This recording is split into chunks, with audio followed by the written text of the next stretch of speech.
Yeah, that means whoever wants to do the intro. And we are live. Hello, Yes. everyone.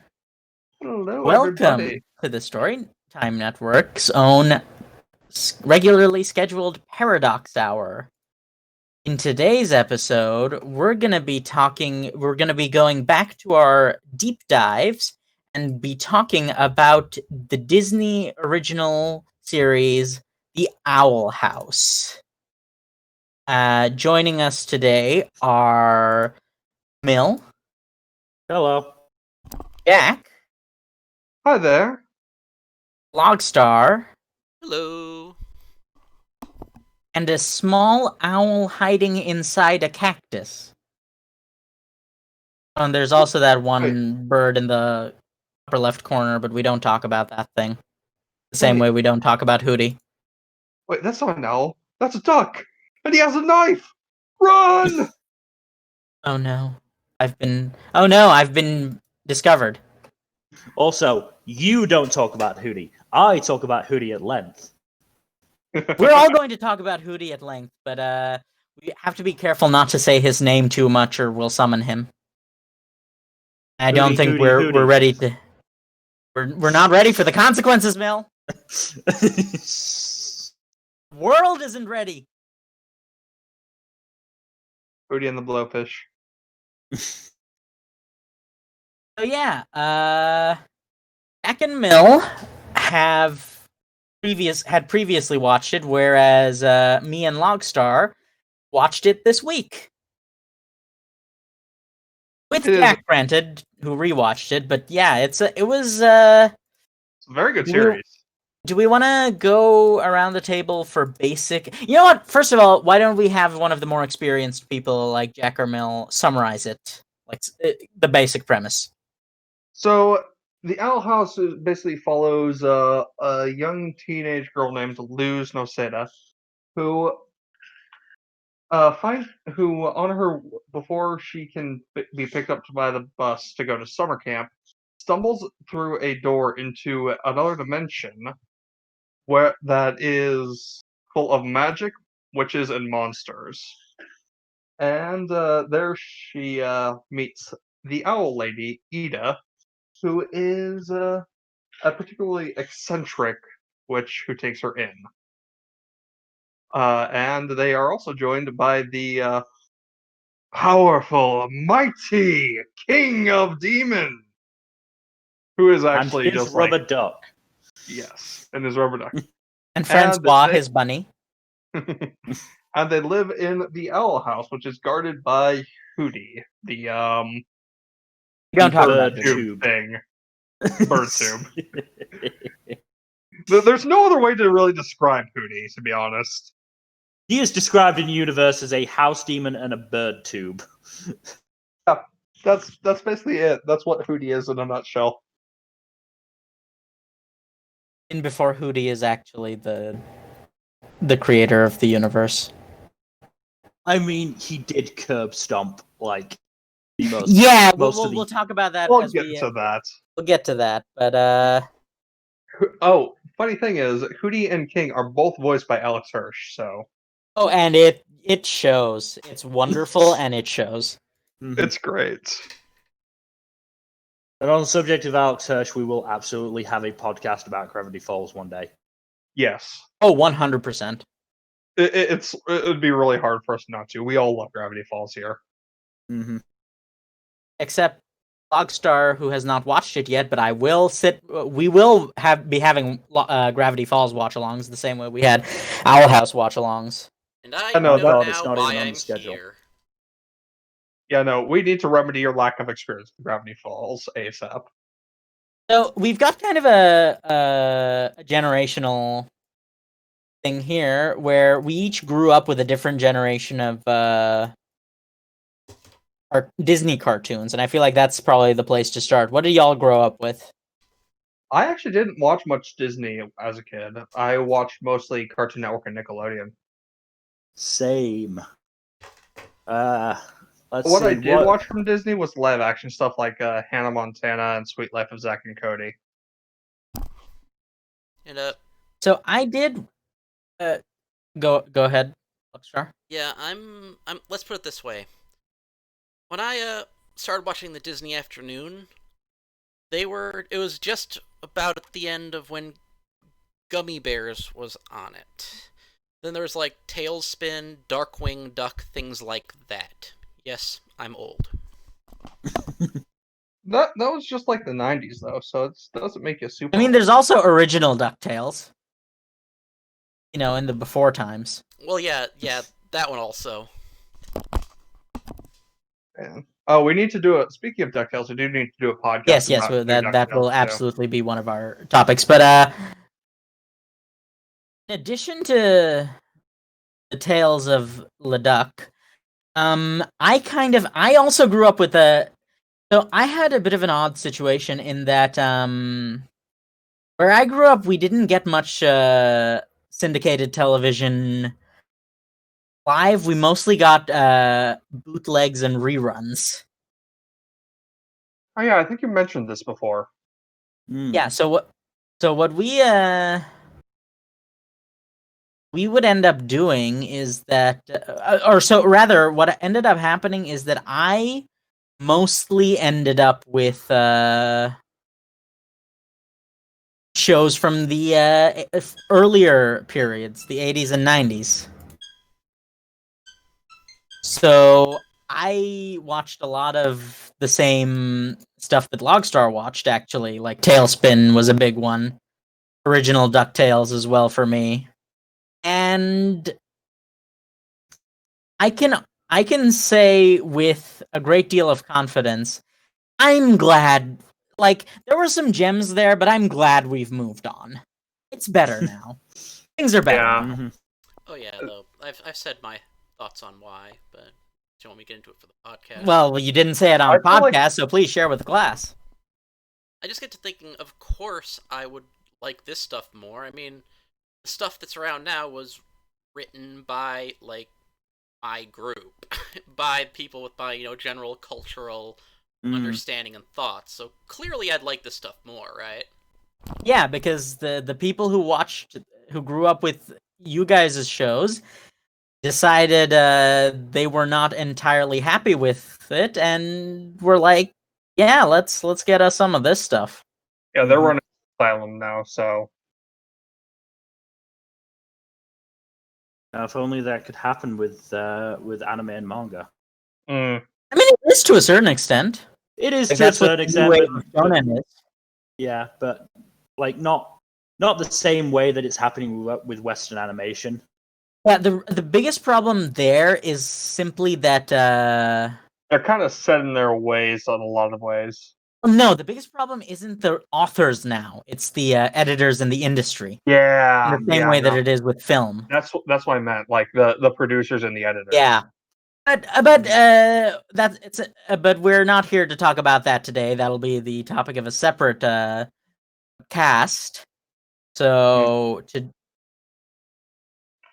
today, getting back though, to the main topic, yeah, cartoons have come a long way in the past 30 years. and the Owl House is really a great crystallization of that. Mm-hmm. It really is. It's just a great example of how much cartoons have developed in the past few decades. Because like it does have a lot of resemblance to stuff from the mid 2000s, like Courage the Cowardly Dog and Grim Adventures of Billy and Mandy, in terms of like some of the tonal stuff. But it's also a lot lighter and less mean spirited than either of those shows in a lot of ways. Yeah, people are finally balancing the idea that something can be like lighthearted, but And also also horrifying. not exclusively for babies. Yes. This it's a very good balance of horror and comedy, I feel, compared Yeah. to like previous attempts at that genre. I think it's this is very much the successor to Gravity Falls, which also did that. Well, given that Alex Hirsch is involved in it to a degree, Did he that's actually do also- any writing in this, or is he just on the? I don't Is think he only so, but I'm voicing? I don't think I'm so. But There's I'm like definitely 99%. I'm 99% certain that Alex Hirsch and Dana Terrace, the creator, like at the very least close friends. I think I saw something about them possibly dating as well. I So think they might be an item. I don't know if they are, but I know they are definitely close. Well, Yeah. the one thing I can say with absolute certainty is that this is there's definitely a distinct Alex Hirsch flavor here. Yeah, you can definitely see the influences, yeah. and it's very much in a good way. Mm.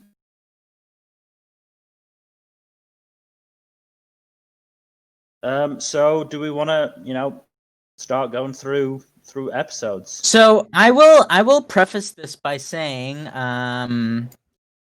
in a reversal of the meme, they didn't have me in the first half. I'm not gonna lie.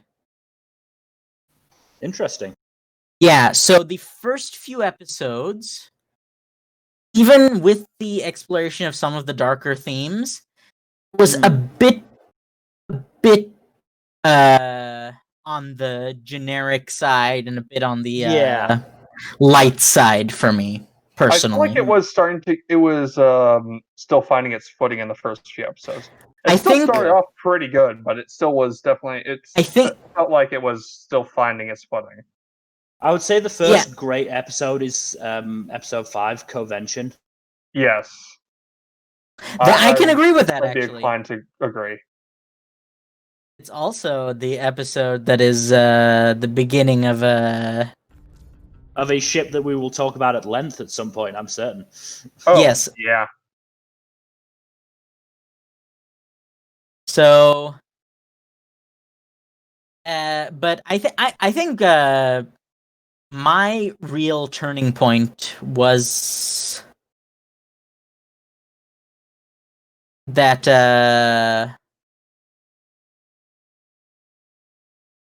when with the introduction of the students, like Willow and Gus and Yeah. Amity. That episode, Yeah. I forget. I don't know which episode that was. Episode but 3. That was episode 3. Yeah, so that was really, I think, what got the train The rolling ball for rolling. me. Yeah. Mm-hmm. No, and I can definitely see that because episode 1 is it's the establishing episode. It's establishing the basic traits of the main characters, and it's establishing the basic traits of the world. Episode 2 was very much about showing that this is not a typical high fantasy world. This is very much a as Luce says herself, this is not the PG fantasy world that she expected it would be. Oh yeah, that whole thing. That's one of the things that got me. Where it keeps coming along that she's still pretty hopped up on her media, and it's like trying to get off of it and growing that way. Realizing the fantasy just drop it already. Oh yeah, no, she keeps getting hit by the trope subversions like repeatedly throughout the season. And it is glorious. Hilarious. I mean, it's a sign of the times moving on that we've got a protagonist like Luce who is weird and very or wants to be secure in that weirdness and probably on the spectrum. Let's be real. Would not Exactly. be surprised. Yeah, and knows about stuff like fan fiction. Like that's An something anime. Literally, one of her first lines is that she enjoys making AMVs. Yeah. Yeah, like that is for people of our generation. That is so relatable. It's like it's validating in a lot of ways. Yeah, Is like we've come a long way that such a character could be like the actual protagonist rather than the goofy sidekick. Exactly. and it's and I realize that it's for the sake of setting up Luce going to this another world, but I did not like the fact that she was being forced to a camp that would make her fit in better. A confirmation camp, yes. No, so I find I can understand where her mother is coming from, right? I She definitely, seems like a single mom who's very much struggling to deal with a chaotic child like Liz. and let's be real, probably As- dealing with a significant amount of racism as well. Hmm. a single mom who is, I think they are Dominican American. Yes. But also so she's the also mum, possibly an immigrant as well. and the mum, by the look of the scrubs, works in the medical industry, which means that A she stressful likely job. stressful job and likely doesn't have a lot of time off. Yeah, no. Not a lot of free time, not a lot of it's a very stressful job that'll take its toll. I understand that, but like forcing your child to conform is not the answer. Oh no! Well, it's not an that's excuse, but it's an explanation. Yeah, well, I mean, yeah, and that's the point. well, I mean, you're basically just setting, basically just applying the theme with a hammer, right? I mean, you've got that and then the conformatorium back to back, so it's like just apply it, unsubtly to start. Oh yeah. Oh yeah, we should probably also talk about Ida because she's great. Oh, and can we also talk about the fact that, which considering the fact this is a Disney show is kind of an achievement, they managed to get away with an episode 1 decapitation of one of the main characters. Oh yeah. Oh yeah.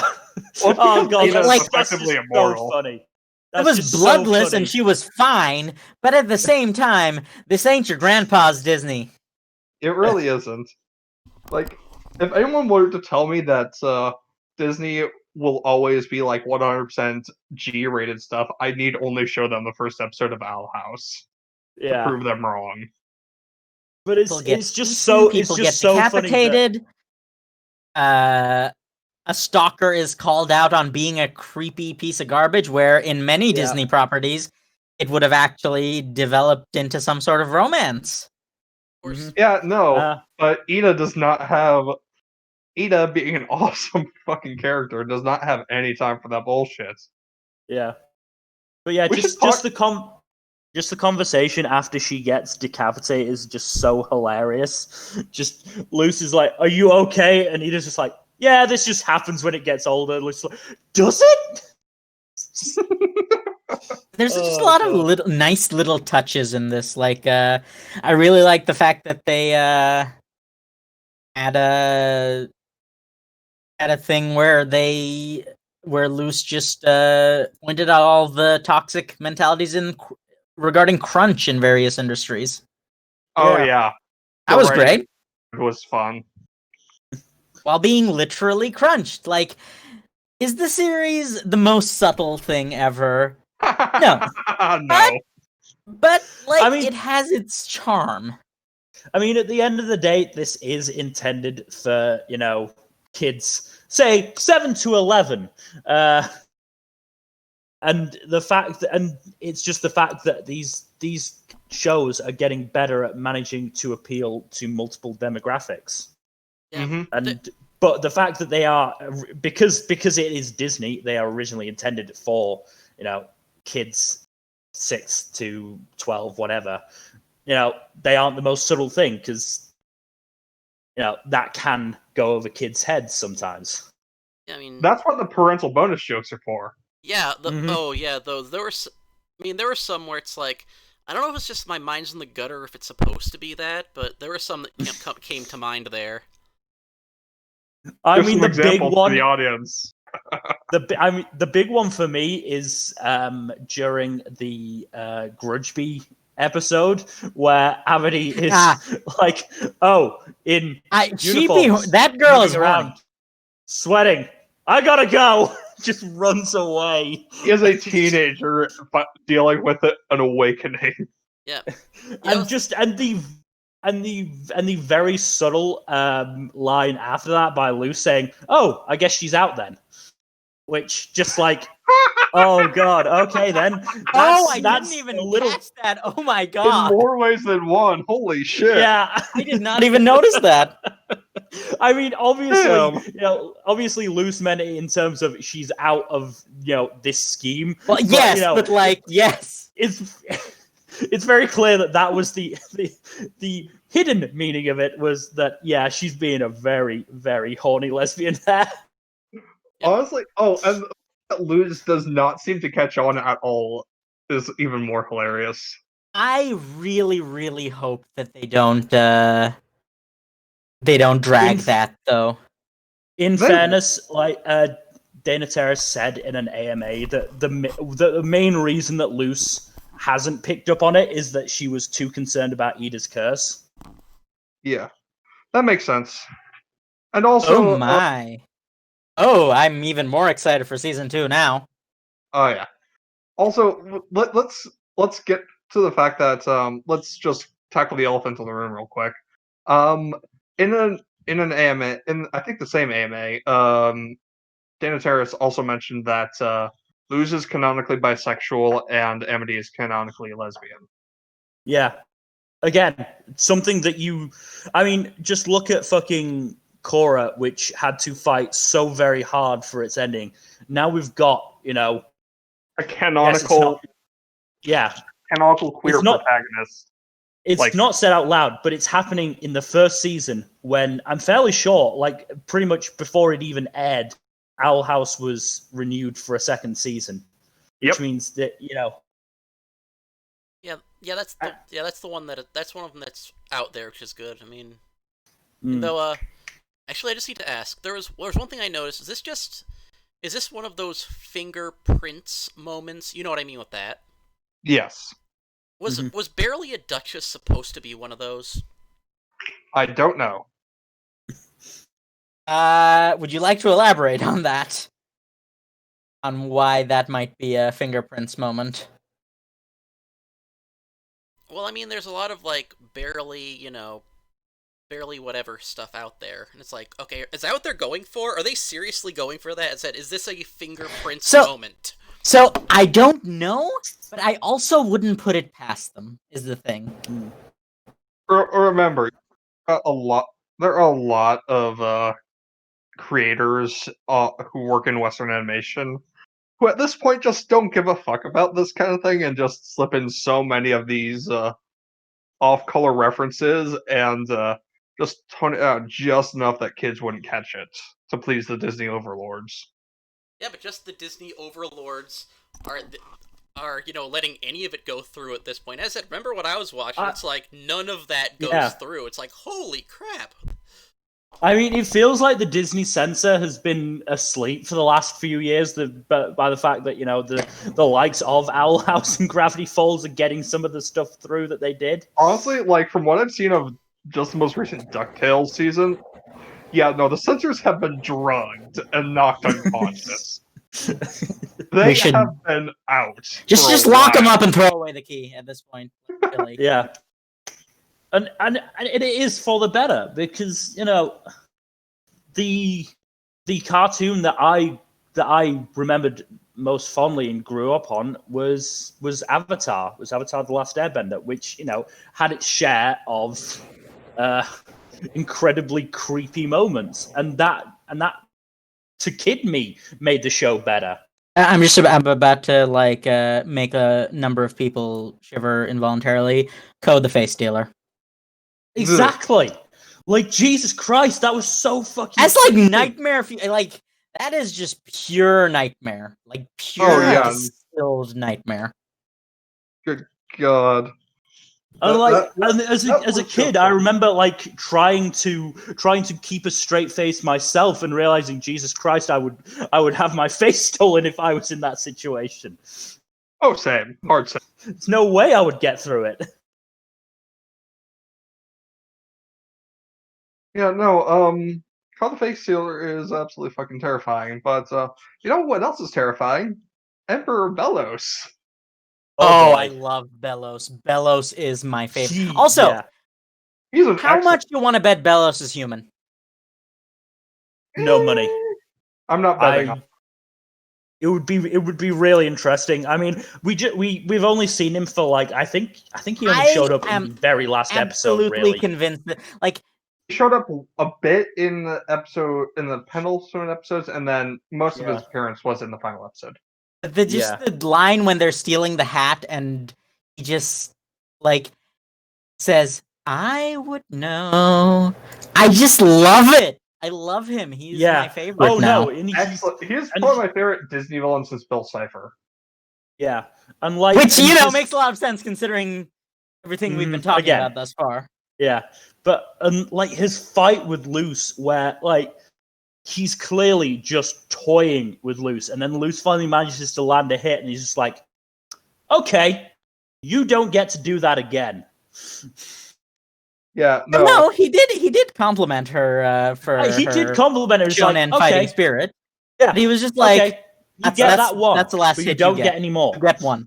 Yeah. Yeah, Okay, I'm not going to take you lightly anymore. Mhm. Next time we go at this, the gloves are coming off.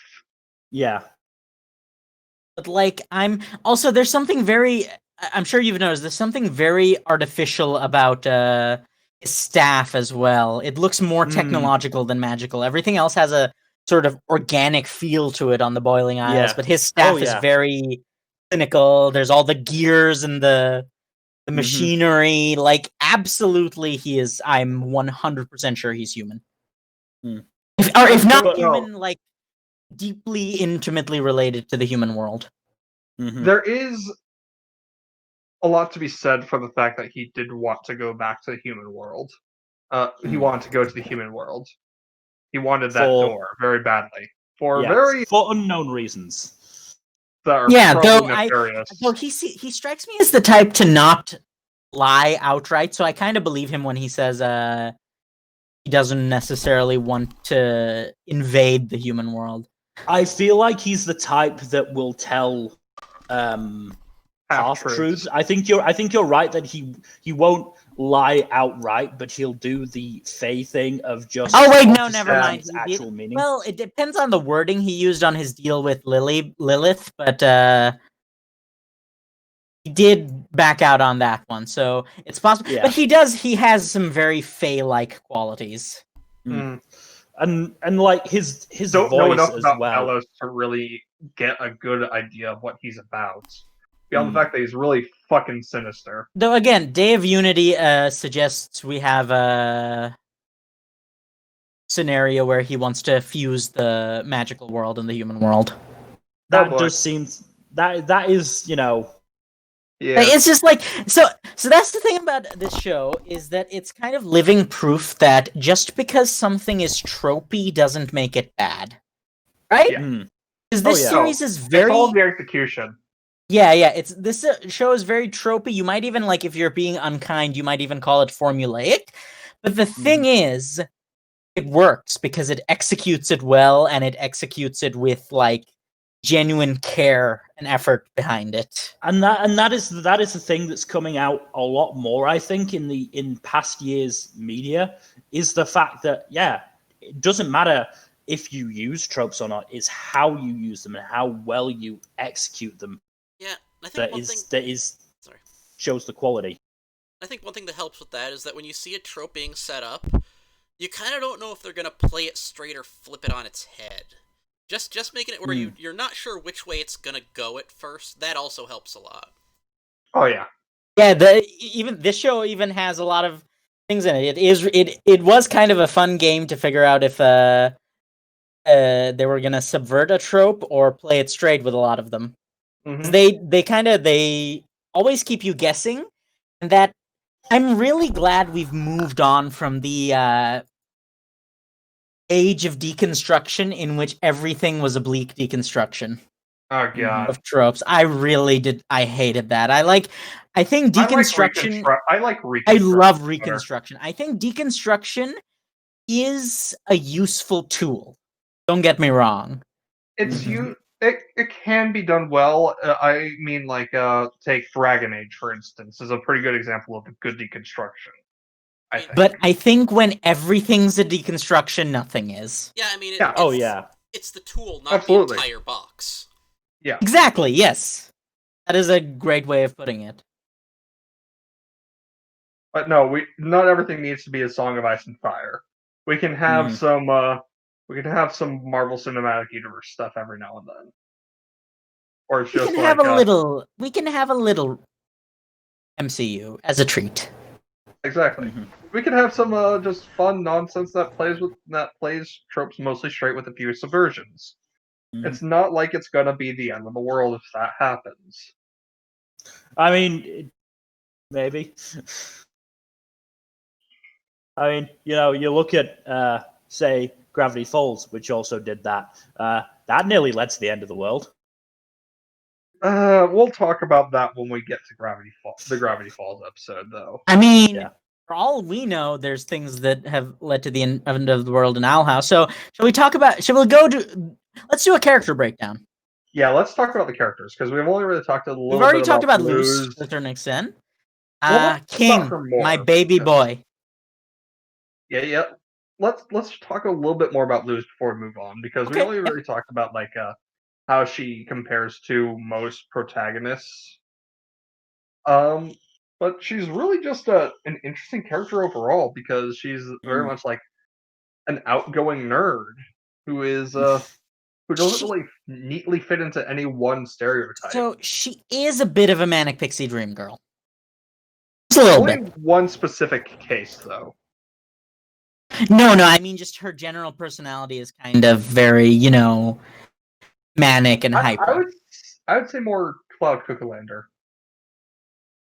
I guess, yeah. Girl. I think the energy, but she's not really like the thing with a manic pixie dream girl is that it's a very specific trope where it's pretty much exclusively in romance-based stories where it's. I mean, I'm certain Amity would have some words on that note, but.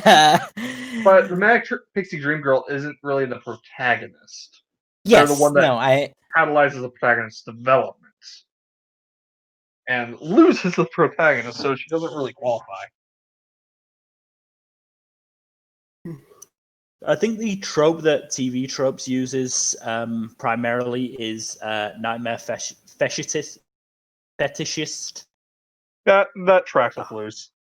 Yeah. She very much loves no, not entirely, because it's more that the things she likes when translated to the Boiling Isles tend to be horrifying, but it's not necessarily the case that everything she's exclusively into the all nightmarish horrifying things. Oh no, but at the same time, like a lot of the stuff she likes is the nightmarish horrifying stuff. That is true, yes, but until it happens. It seems like it's not entirely intentional as well. Anyway, so again, we touched upon it a little bit, but again, it's very nice to see a protagonist who is not, just white, or straight, or both. Or straight, yeah. Like the classic straight white protagonist that populates 90% of Western stories. Mm-hmm. I mean, and it's nice we're seeing that 90% shrink a bit.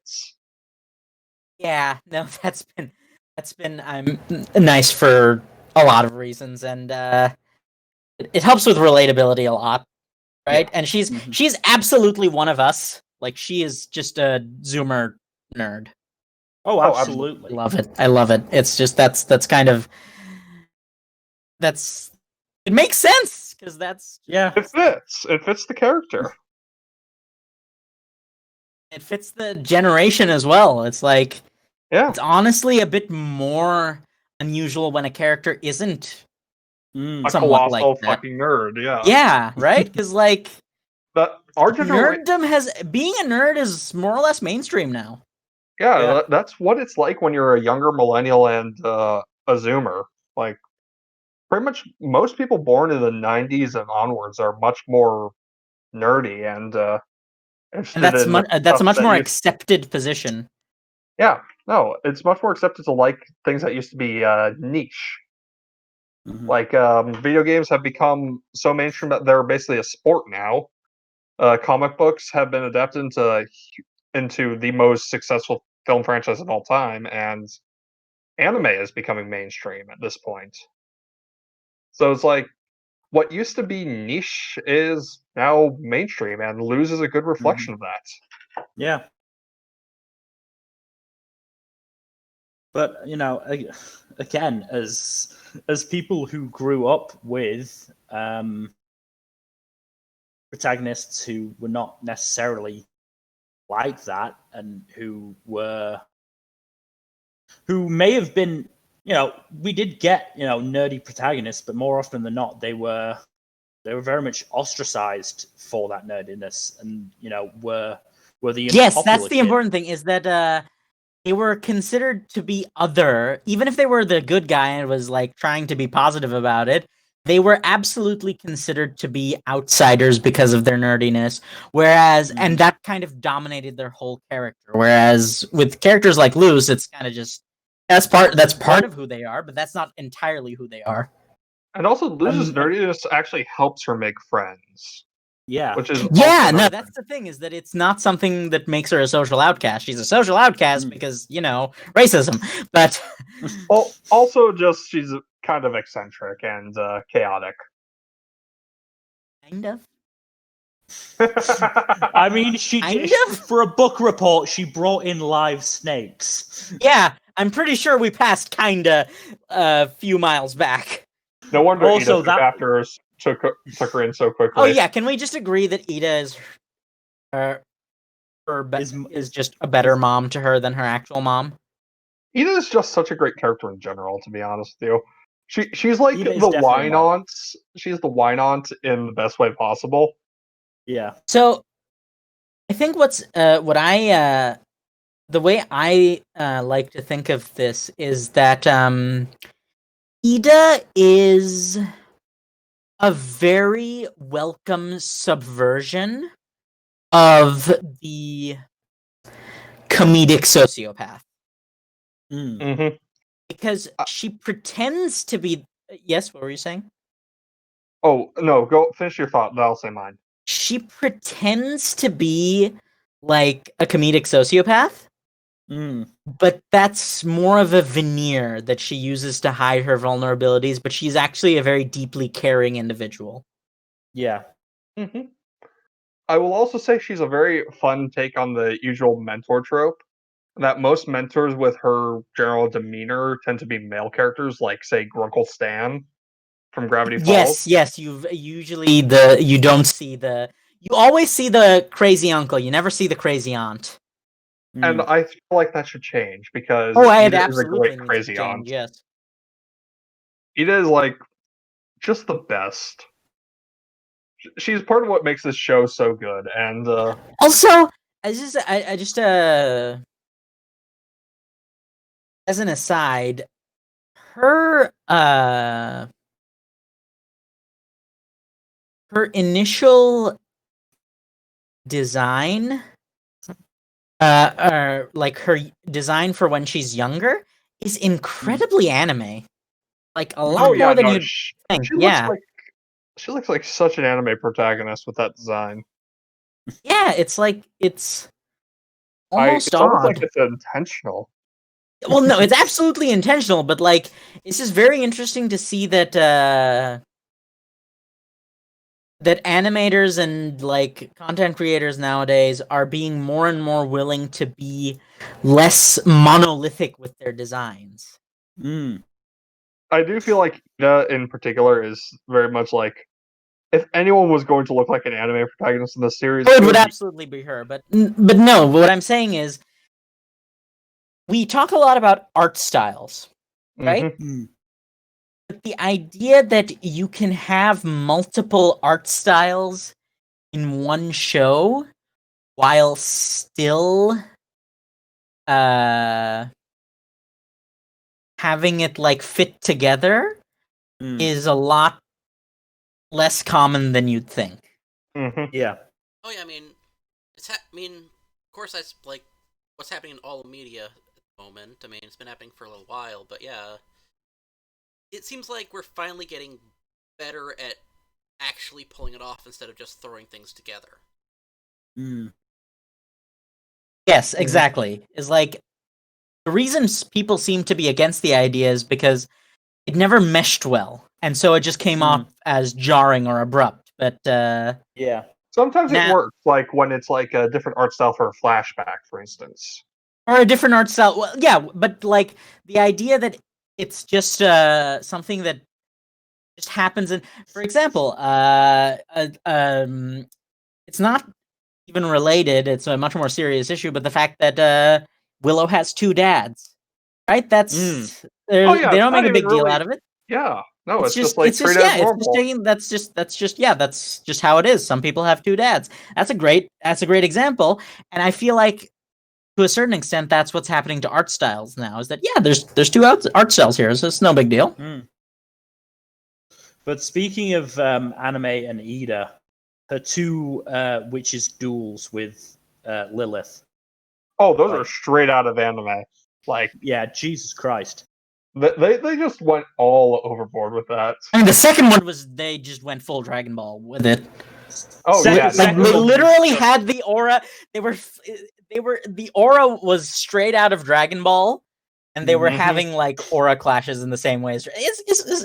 They just went full Dragon Ball, and I'm here for it because again, we are currently in the generation of creators are the kids who grew up with DBZ on Toonami, Yep. Pokemon, and Cardcaptor Sakura. It's like again because anime is becoming more mainstream. The people who work in these industries are now also doing the anime thing. Mm-hmm.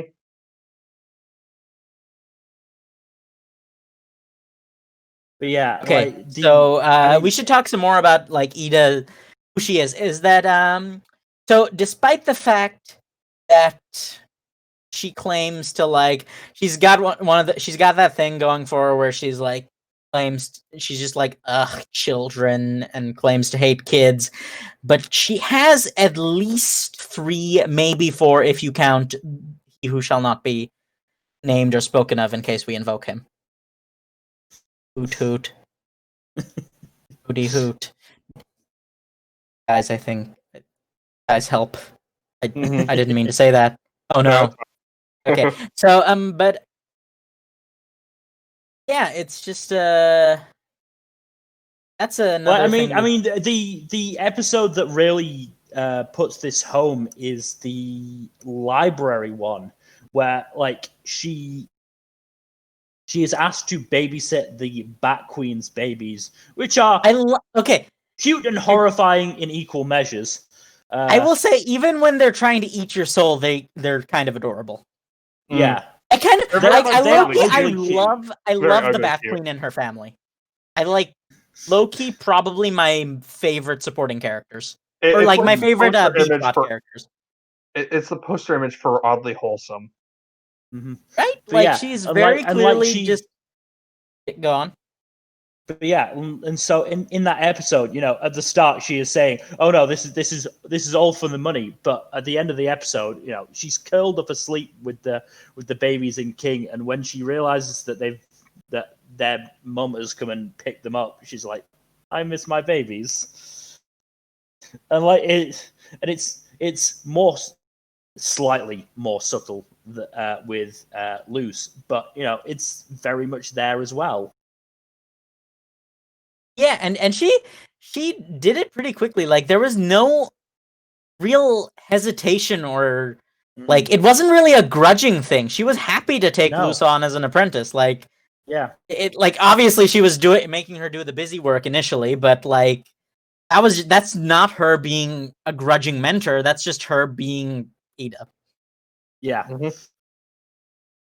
But yeah, that's also kind of unusual in the modern landscape because usually there's this whole element of the eccentric hermit, and that's the thing, isn't it? Is that Ida, as we see in the last episode, she's not really a hermit or a social outcast. She's pretty well liked by the general populace. Mm-hmm. Yeah. Like, she's seen as an eccentric, but everyone like basically just likes her Yeah. and gets At along with worst- her. At worst, they tolerate her for the most part. Like, I mean, she is a criminal in name only, really. Yeah, I mean, She's a criminal in the sense that she goes against the authoritarian regime. So you know, Yeah. yeah, where I she mean, normally gets involved in is the occasional jailbreaker vandalism. I mean, I wonder how much of the stuff she did at the school can be considered a crime, like the What were you That's saying, just Honcho? delinquency. That's just delinquency. one thing that does say a lot is you see how many zeros are on the edge of that bounty, right? And people people don't seem to be going for that one too much. I mean, not even just a power thing, where it's like It's like, yeah, that many zeros and people not making too many attempts, yeah. Yeah, that's actually a really good point. Is that there's a lot of money they could get from turning her in, but no one except the established bad guys really care.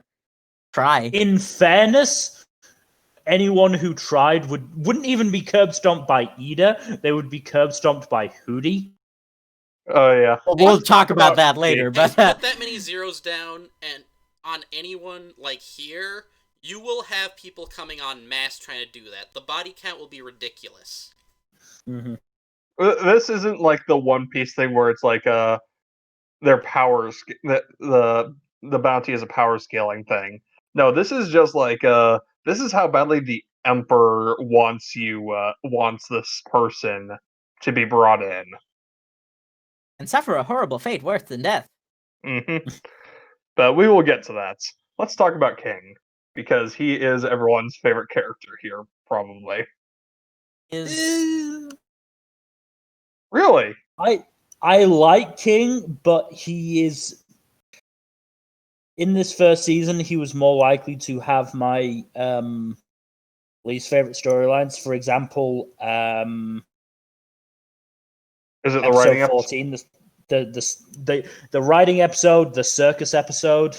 Those are two key sort of. Here's the examples. thing: is that I don't know exactly what King is or what his deal is, but he is the type of character that if he were like an adult doing this stuff, then that would make him annoying. But he's like very obviously a literal infant. Yeah, Like, even if not like literally, doesn't- at least his mental age, he is a toddler. Like, He's a man-child at most. and that is why I don't dislike him. Like I do really like him. It's just that, you know, I'm just sick of episodes like the circus episode that is just that's all the about thing, is that jealousy. it is understandable when a child, let's look at it from King's perspective. Is basically his big sister was hanging out with her friends and kind of not having time for him, and he was really upset about that. Again, it's I understand it, and I like the way they did it in that King making Gus and Willow small was a complete accident rather than on purpose. Yes, it wasn't malicious. He was having second thoughts, like actively. Yeah, and like and that is the thing. In other shows, it absolutely would have been a deliberate thing, and it would have just been waved off. But the fact that it was accidental showed that, you know, it is a better way of going about it. It's just that in it seems like in every show, live action and animation included, there will be a jealousy episode, and it's just so very tiring. Even though, you know, Yeah. In a case like this, it is understandable, but it's just it's just like tiring. Yeah, no, I can definitely understand that, and I guess it's just it's also important to know this is not just the jealousy episode. This is also the little sibling episode, right? That's kind of frequent.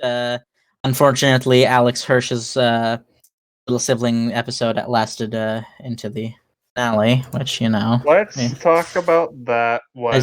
I still am really mad about the handling of Mabel.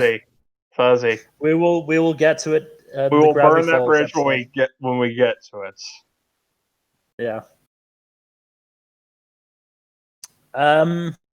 But I mean that's the thing. There are other really good episodes with King.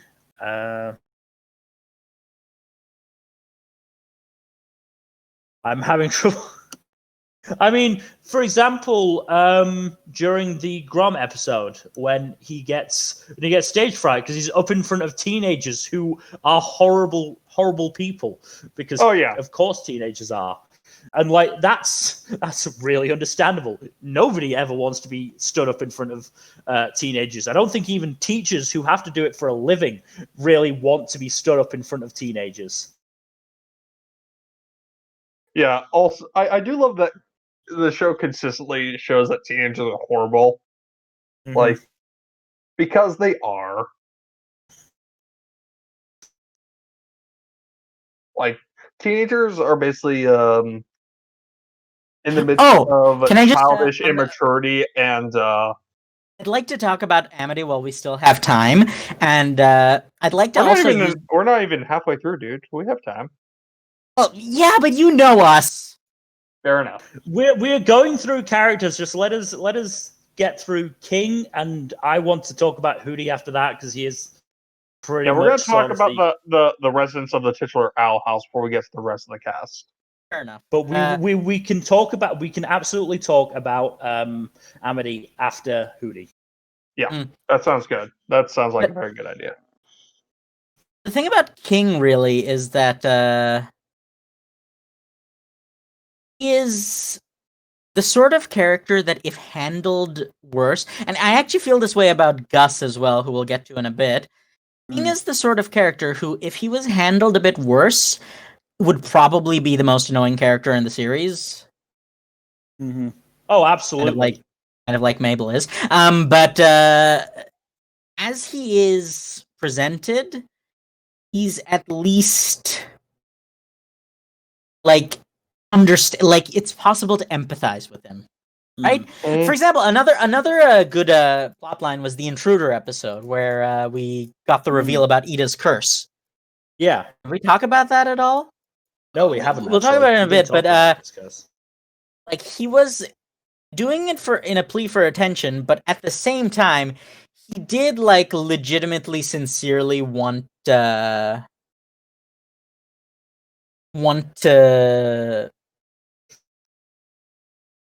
The words are hard. Want to help Luce out, right? Yes. Oh, yeah. And that is the thing that becomes apparent time after time after time. The main trio deeply care about each other and will do anything to help each other. I mean, go to the finale. Like King realizes he is really completely. Both of them are completely out of their depth. But he's like, no, I want to go help Ida. I want to go save Ida because she is my family. Yeah, he's very much like, I'm not leaving Ida to suffer this fate. Yeah, I'm going to do everything in my tiny power to help her. And the fact that in the first episode, the fact that Ida seems like she's being cruel by not letting Luce go home and forcing her to help out, but it's to get a paper crown for King, and that just makes it's so endearing. A Burger Queen crown, by the way, Yes. which just makes it even better. Yeah, going to Burger Queen. Also, two King subplots that I've remembered that are really great is the one in episode 12 where he makes the stuffed animal army and has to bribe Hootie into just completely destroying all of them. He has to bribe Hootie with the drawing of a really thick bonkus, if you know what I'm saying. And then the other one is the episode after that where he becomes, in inverted commas, a teacher at Hexside. Oh yeah, that was funny. Where he just teaches them like how to steal food. And pickpocket. Don't forget pickpocketing. And pickpocket. And he walks into the assembly, sees the basilisk, and just goes, I can see that I'm interrupting, so I'm just fucking runs. Yeah, I'd like to point out that one. The whole reading on when it's appropriate to scratch yourself. There were several chapters of that. Man, so he wrote the book on that, I'm assuming? And probably, yes. Of it? Yes. Like, man, that's dedication. I would not put it past him. Oh, and also in the fucking Intruder episode where he's showing the Snaggleback its entry in the demon book, and the Snaggleback is just like, "Oh, I'm scary. That's great." And he's like, "I'm gonna rewrite that bit." He does actually. You make a good point. This is something that we kind of overlook, and even with the existence of the writer episode, which kind of just is more of a mark on us. King enjoys writing. Yeah. Legitimately. Like he doesn't just start, like the writer episode is not the only thing where he does that. He's like, he writes himself little stories and illustrates them in crayon all the time. Yeah. Mm-hmm. So he generally he has a lot more in common with Luz than you think, actually. Yeah. Yeah. So yes. Anyways, let's talk about So the curse. let's talk about let's talk about the curse and then we'll get on to Hootie. So Oh no, I was referring to Hootie. The curse. okay, you were thing. talking about Hootie. Okay, let's talk about Hootie then. So basically, he is an owl face that is set in the front door of the owl house and has and can the ability extend to into a tube of stretch out into a bird tube, and he is the Zoidberg of Owl House. Effectively, yes. Yeah, but Zoidberg just got beaten in a big way for that one, though. I mean, just for how far it goes, yeah. I mean, just checking. Just since I'm not part of the generation, like, do any of you have any idea how kids actually take Hootie? Because I'm just thinking, my mind's melting. No idea. My mind's melting a little bit at my age. I'm wondering what kids are thinking about Hootie. I don't know, but Hootie I don't know. is mixed parts funny and horrifying. I mean, and it's like so. Also, one thing, he may be the equivalent of Zoidberg, but the difference is that Zoidberg only looks like an Eldritch Abomination. I'm pretty sure Hootie is an Eldritch Abomination. Would not be surprising. Like, also, he is surprisingly tough in a fight. He just straight up curb stomped a good chunk. So Hootie literally beat the ever-loving crap out of an elite squad of the Emperor's personal army, including his right. Yeah, and then forced them to have a tea party with him. Oh, and Luz's reaction to that was great. Just like, I mean, everyone's reactions to Hootie is just like hilarious. Like when Gus was dancing outside and he goes, "Nice moves, little man." He goes, I forgot that you're here. I forget that I'm here too. Oh, and then Amity's reaction. Oh, fucking Amity in the Grub episode. She comes in and she's got feathers in her hair, and it's like, if that bird tube ever talks to me again, I will end it. And later on in the conversation, to make good on it. Later on in the conversation, he extends into the room and just squashes up against her face, and you can just see the death in her eyes. Oh yeah, no, she's pissed. It's just so that got me so much. I was absolutely pissing myself laughing at that. That's great. Oh, and then there's the episode. Which episode is it? The episode where the king brings his toys to life. Is it? No. I think it's the Grudgeby episode. No, it's not the Grudge. An episode where fucking Hootie vomits up Luce's books and then opens the door to find to show Gus and Willow. It's like, I was going to talk about that. The more time we spend with him, the more uncomfortable we get. Yeah. Please let us leave. And the fact that the Grom episode. The Grom episode is so good. It is a very good episode. The fact that he just swallows the mail and that's how he delivers it. Oh yeah, that as well. Guess what's been in my mouth that I'm about to throw up? The mail.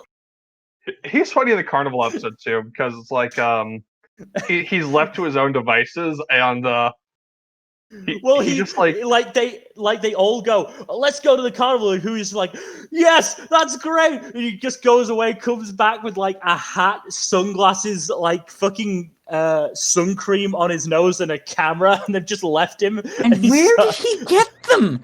How did he put them on?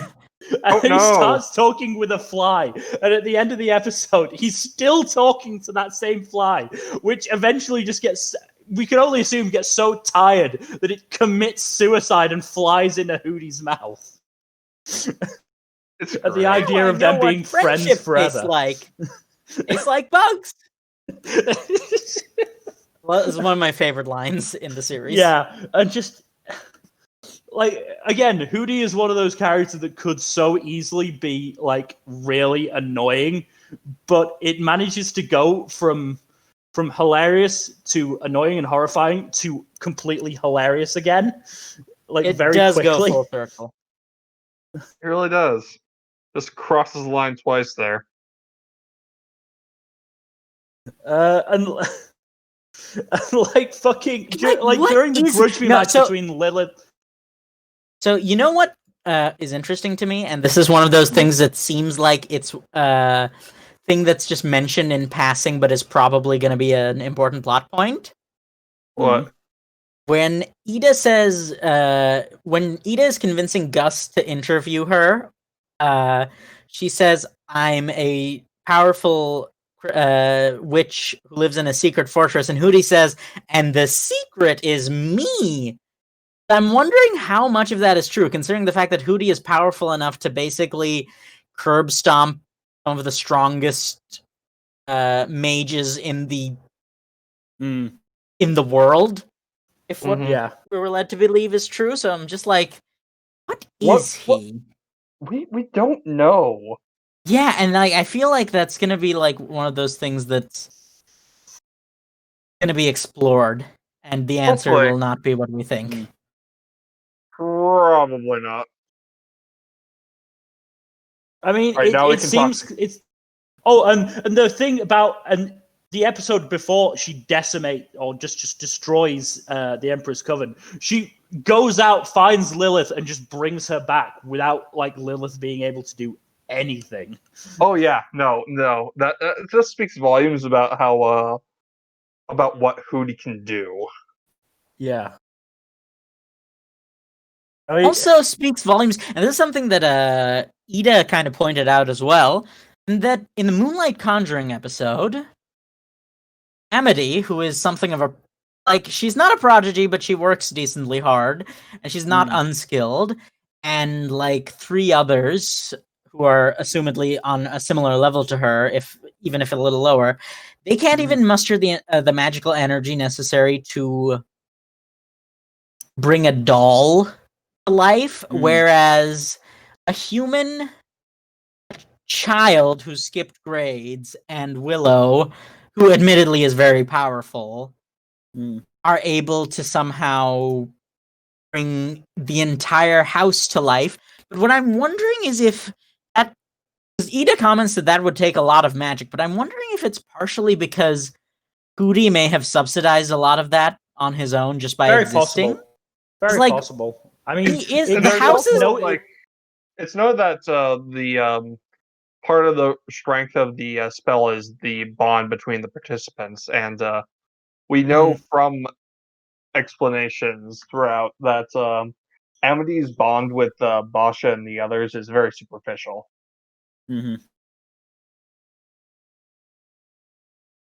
But that's a very I think fair that's point, yeah. I think that's a good place to segue over to Amity as well. So she's very much.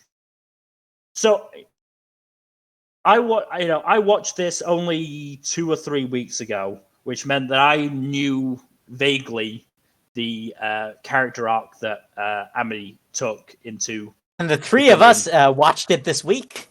Yeah, but as a result, I'm sort of. I mean, Jack, did you watch Owl House before the Grom episode or after? After, that's what got that episode, and it getting the series trending is what got me interested in watching it. I think I watched it. I started watching around the time that the second to last episode came out. Okay, because I'm wondering, because obviously she, in her first episode, which is episode 3, she's introduced as the alpha bitch basically.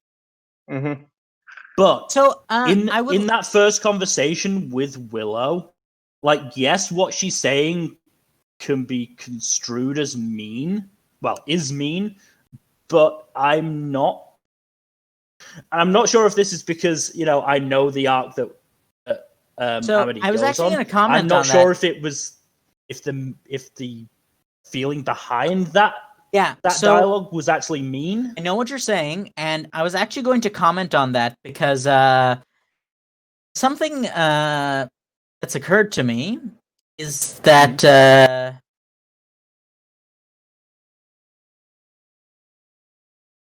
sorry, I'm blanking a little bit, but what occurred to me is that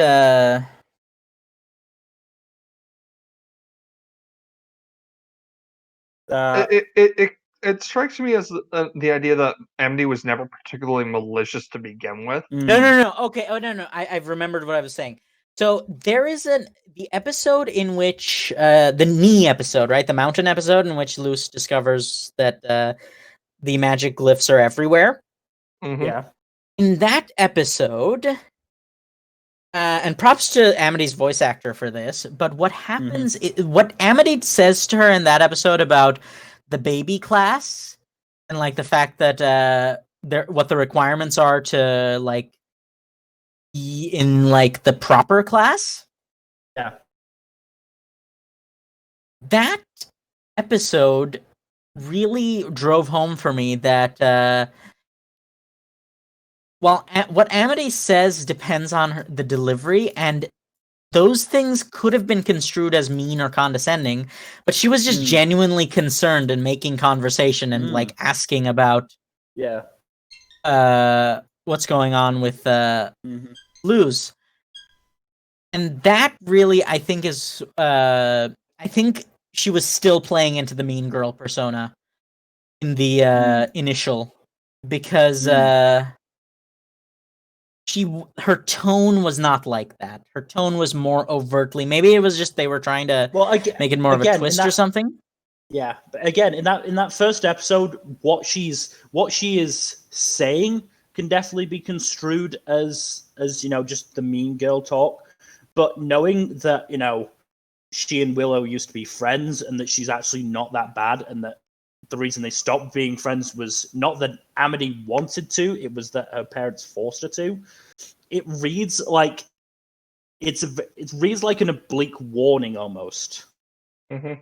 It kind of does, actually. Yeah. Now that you mention it, because like she would know that Willow's passion and ability is in plant magic.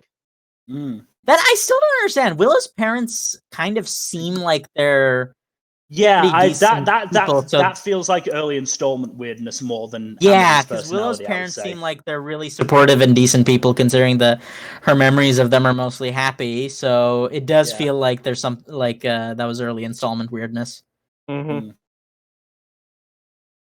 But yeah, so that's the first glimpse that we get, and again throughout the episode, it's not a massive amount that she does that's really, really bad. Like again, my perception may be colored by really liking her and liking the arc that she goes on, but like it is a really good arc. Let's be real here. It is, but it's like most of her reactions in that first episode are understandable. Yeah, no. Like a lot of people think that. To my knowledge, in hindsight, there's a lot. Hindsight is really a useful factor here. Mm-hmm. And like I would say the worst that she gets is that is probably actually Convention, where she is. That's also where the most major part of her character development comes in, isn't it? But yeah, exactly. That's like the start of her character arc. Yeah. And again, it's really well done, and it's again, Convention is understandable when you go to a next episode, which is the library episode, where you realize that while Luce has not been intending that to happen, what she has done could come off as being very antagonistic towards. Yeah, that's right. Because remember, she comes from a family of antagonistic, like dicks, essentially. It seems like the twins. She has older siblings who are twins, and there's clearly some issue. There's some family drama there. Because her twins are apparently some prodigies to an extent. Mm-hmm. But yeah, it's a very interesting thing to think about there, because the family drama makes me wonder if she's just been conditioned to believe that anyone who is causing her harm is just inherently doing it on purpose, because like doing it out of spite as opposed to just being legitimately an idiot. Mm-hmm. Yeah. And Luz is kind of a dumbass. We love her, but she is kind of a dumbass. Yeah, so I think that's really she talks about it as well, which really makes it easy to sympathize with her, because she just doesn't understand. It's kind of sad. She just doesn't understand the idea that someone can be like a good, positive person while causing all of these problems for her. Right? So she seems to think it's just a facade. Yeah. And again, it's, but that changes in the library episode when they both admit that what they've previously done could be construed as antagonistic, and that neither of them were good. So start again, and from there. Mm-hmm. And from then on, the Luce's main. That's probably really where the crush started, isn't it? Absolutely, and after that, the main antagonist for Luce in the school is Boscha, and it becomes very clear that it's Boscha, not Amity, and I think it's even implied a little bit that after the library episode, Amity stops being as mean to Willow. Mm-hmm. In fact, she even like explicitly talks about the fact that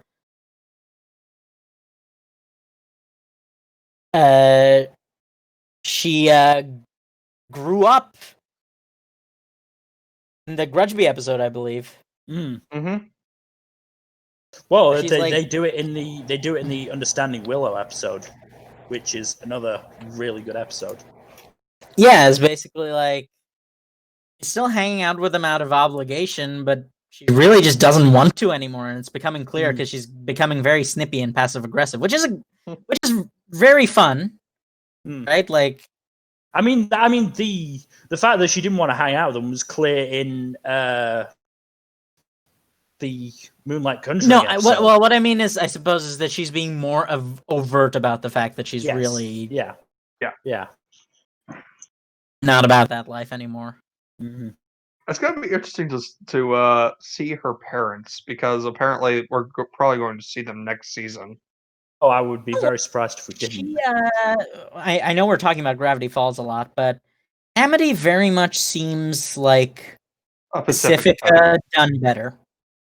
I mean, Pacifica was done fairly well, but but she was still Pacifica just wasn't given enough time. She didn't have enough time is the thing. But like, I do wish that Lockstar, you've been a bit quiet. Lockstar, you've been a bit quiet on for a while.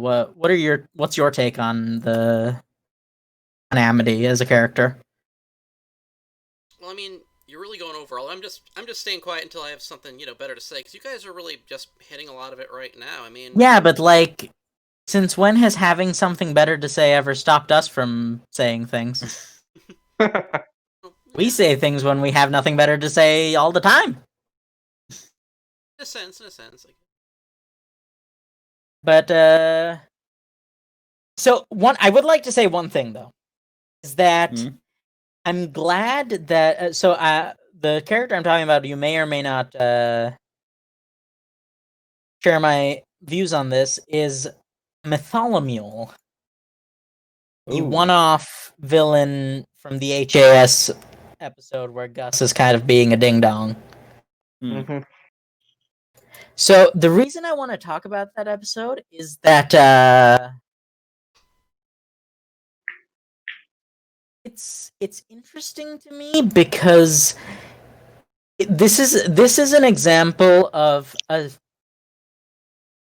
both having subverting a trope and playing it straight in the same series, Yeah. because Mytholomule is kind of Colossal dickweed. yes, but he's a subversion of the subversive trope of having a mean character who actually is just acting out and wants to make friends, right? Like Oh, he is yeah, an no. active subversion of a subversion. Yeah, because it turns he is faking being remorseful, and he is actually just a He is colossal actually twat. just a dick. Yeah, no. And it's In that's like fairness, he likely has a superiority complex because I'm fairly sure the first time we see him proper is the convention episode. I'm fairly sure he's the kid who fucking grows his head, Oh shit. huh. and that gives rise to one of the greatest lines where Principal Bum just goes, "Wow, I have failed you as a principal." Okay, we're gonna have to talk about Principal Bump in a bit because I have We some. are. Let, Oh, yeah, real I'll have something quickly, there. I want to go back to Amity to finish up our talk about her, because We need to talk about episodes 15 to 17, which is very Amity heavy. yeah, So, and, 15, they're all about her relationships with Willow and Luz. So 15 is well, the summary behind 15 is that Willow and Luce are in a class that is about basically taking memories out and making Polaroids of them. Mhm.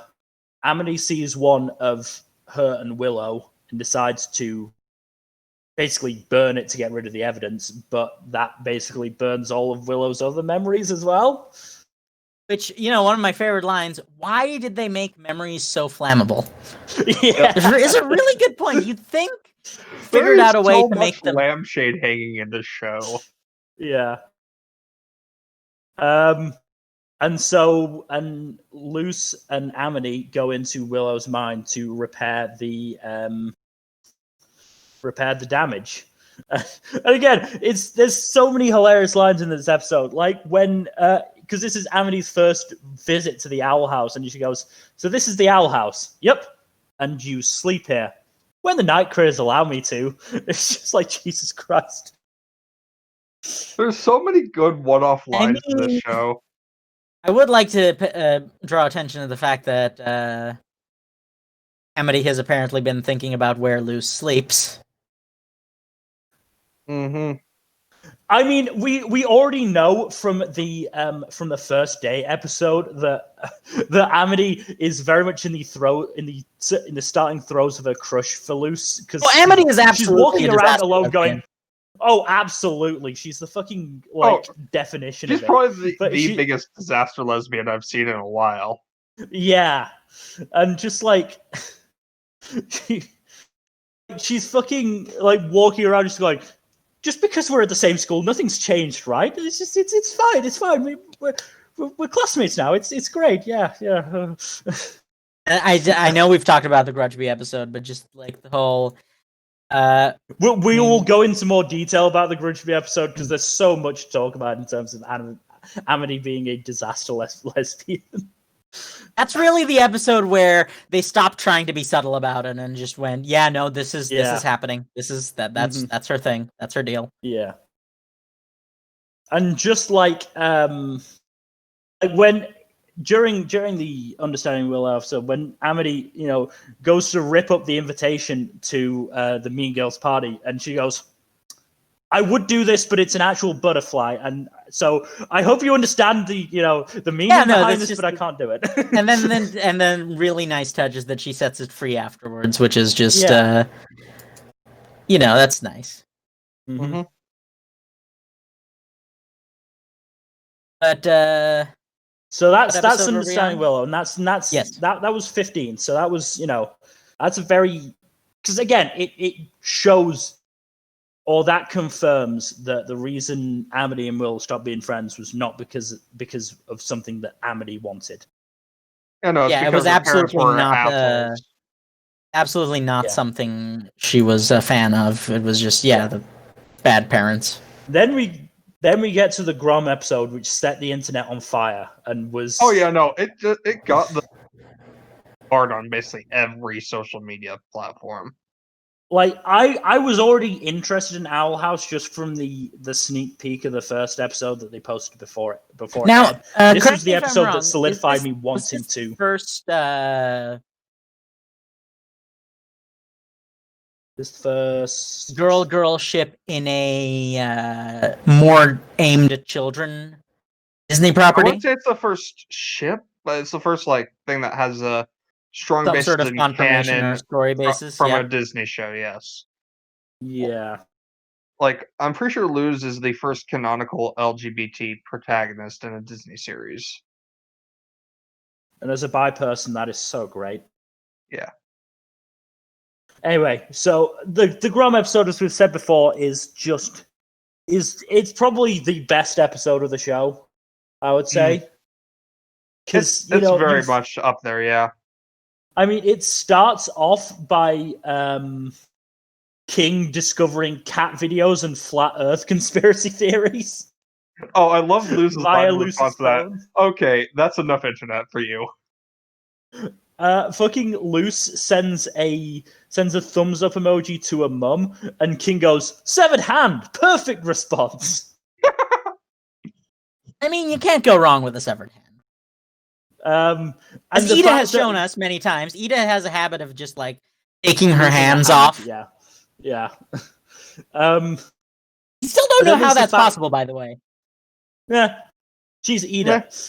Then there's the fact that when they're setting up for the disco, they've turned the Snaggleback into the disco ball. And the fact is, the Snaggleback is not tied to the ceiling. He's just holding onto a rope while spinning.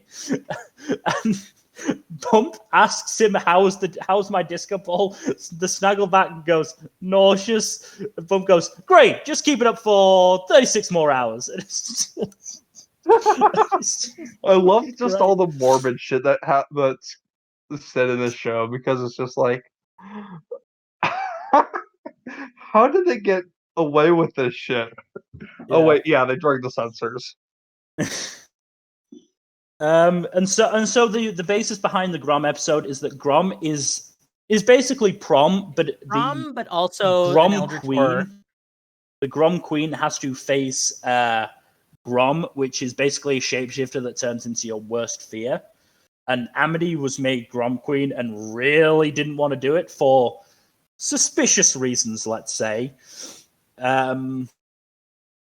So Luce takes her place. And, it's...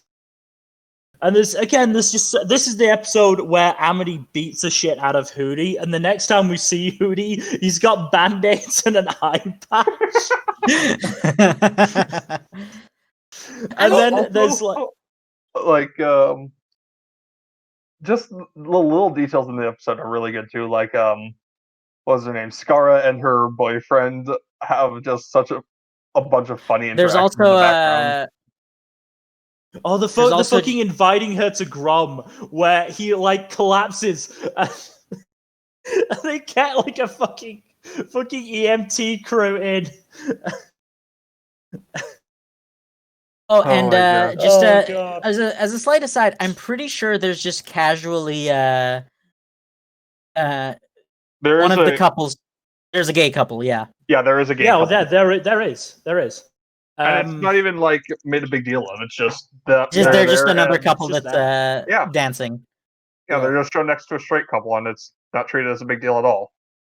But there's other things like the fucking twins come back and they reveal their greatest fears at the same time. The boy twin says being alone. The girl twin says being stuck with the boy twin.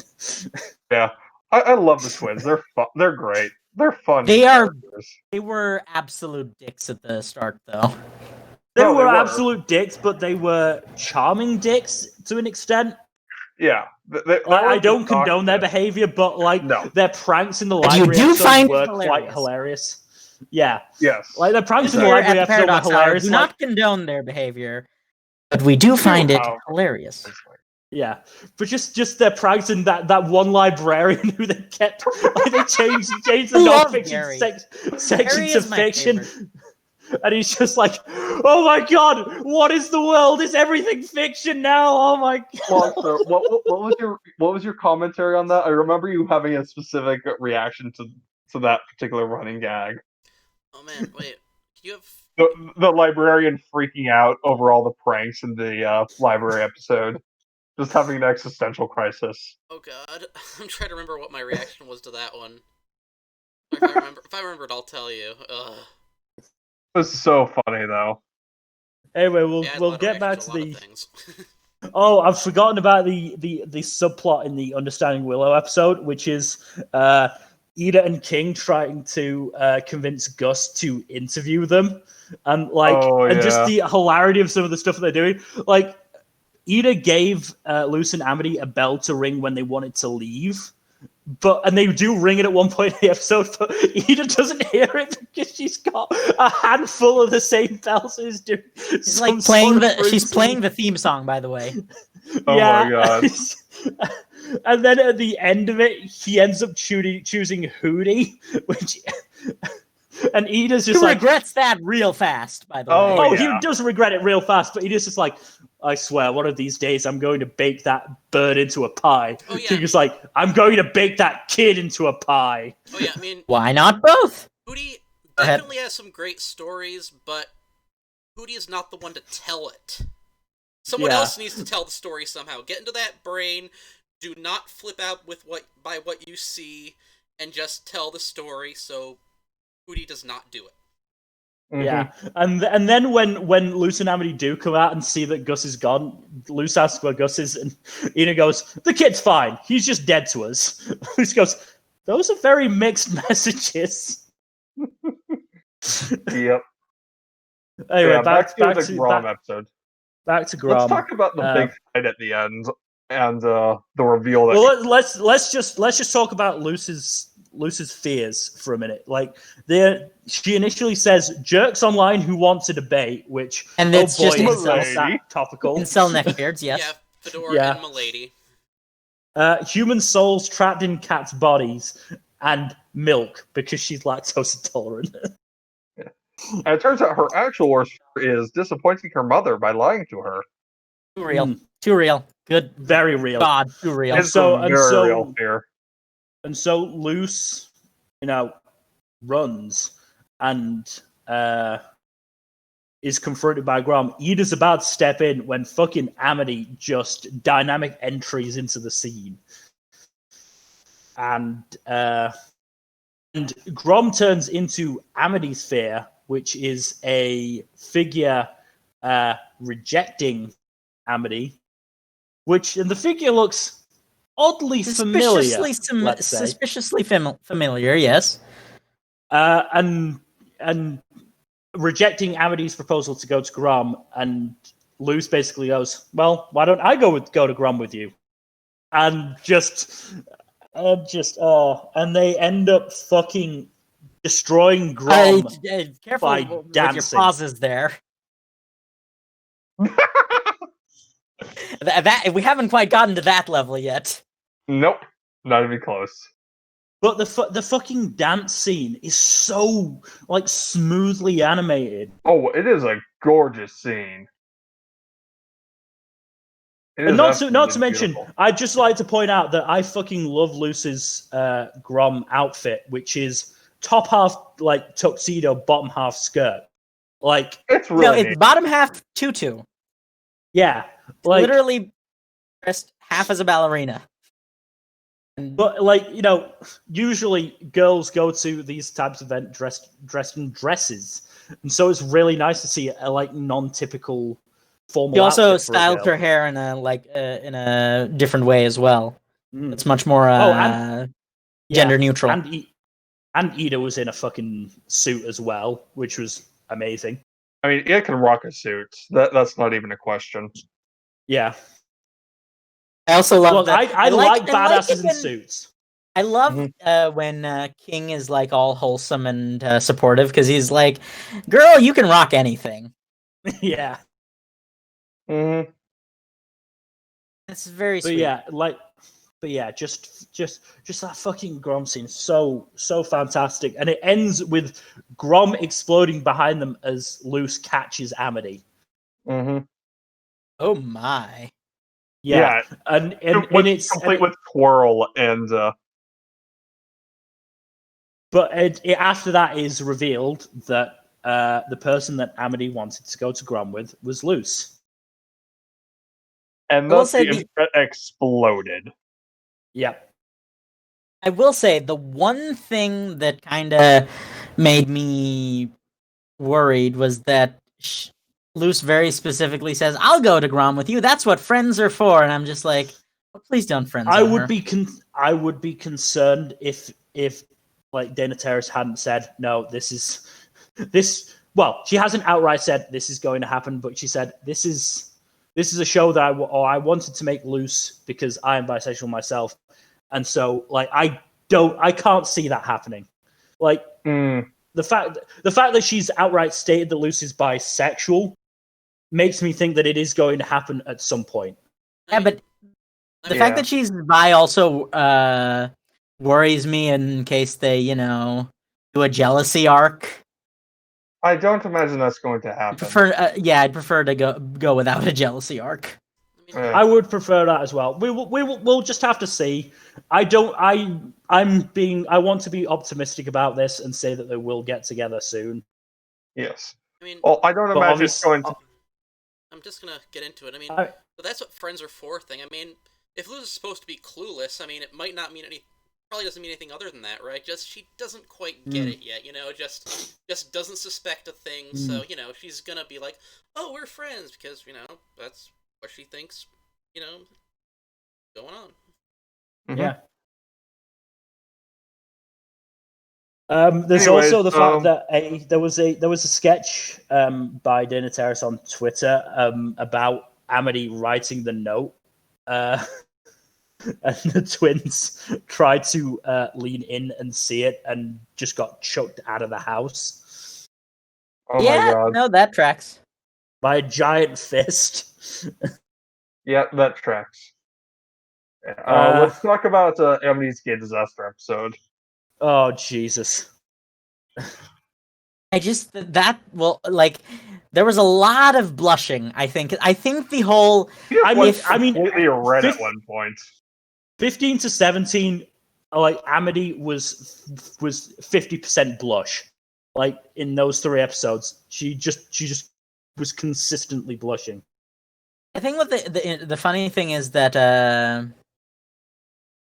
so in earlier episodes, I think basically what I'm trying to say is if it was a crush before, I think it just developed into full on like romantic affection after the Grom episode, and that really, really shows. Yeah. But there's several big scenes, like when Luce runs up to Amity and Amity goes, "Oh, Luce, you're here. I mean, obviously you're here because this is school, and you go here now with me." I've been talking for too long. I do love that. I love the fact that she's also capable of being awkward. Yes, but she also realizes it. Yeah, and then being flustered about being on a team in cute uniforms with Luce. No, so you mean we'd be on a team together, wearing cute uniforms, running around, sweating, and then she just turns red and runs. I gotta go. And then when she's trying Amity's Gay Disaster episode. Yeah, and when she goes to convince Willow and Gus to rejoin the Grudge match, and she goes, "Luce needs our help. I know she pushed you guys, and she always gets in over her head.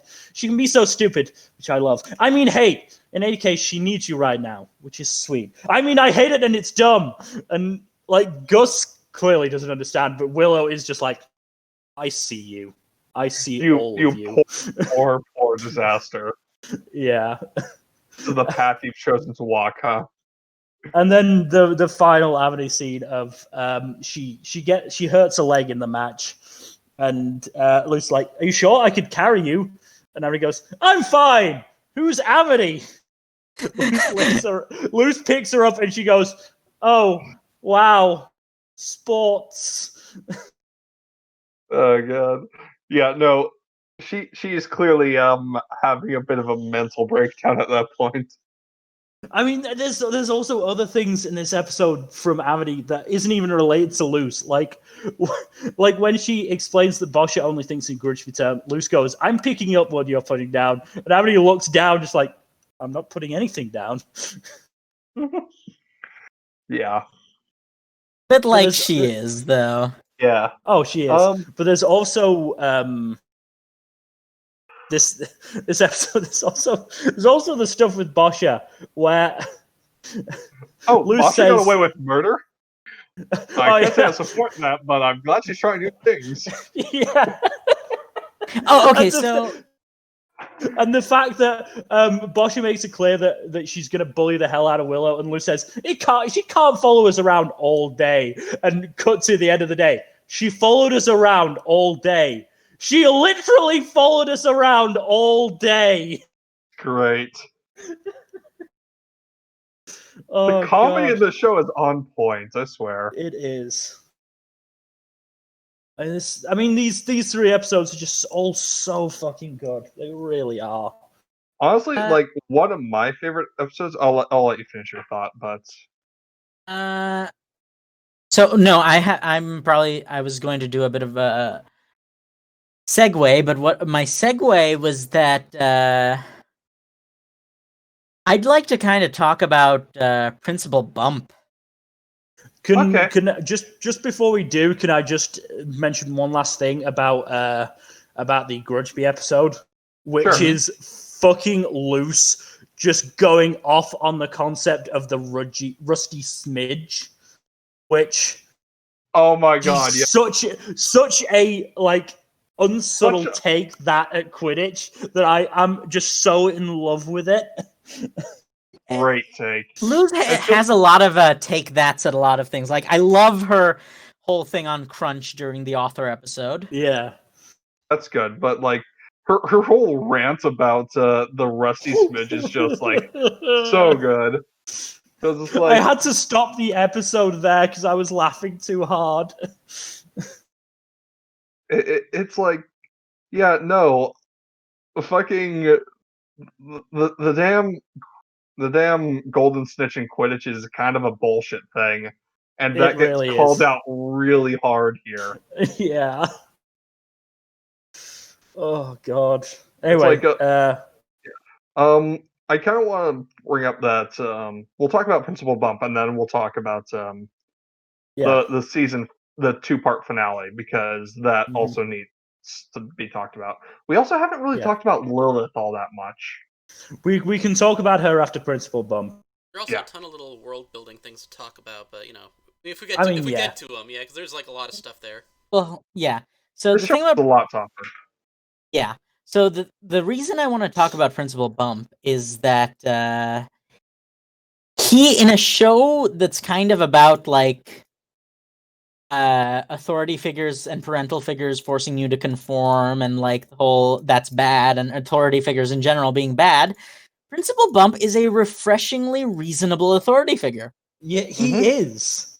He really is. Like he's willing to admit when he makes mistakes. He's willing to make accommodations for students who need them.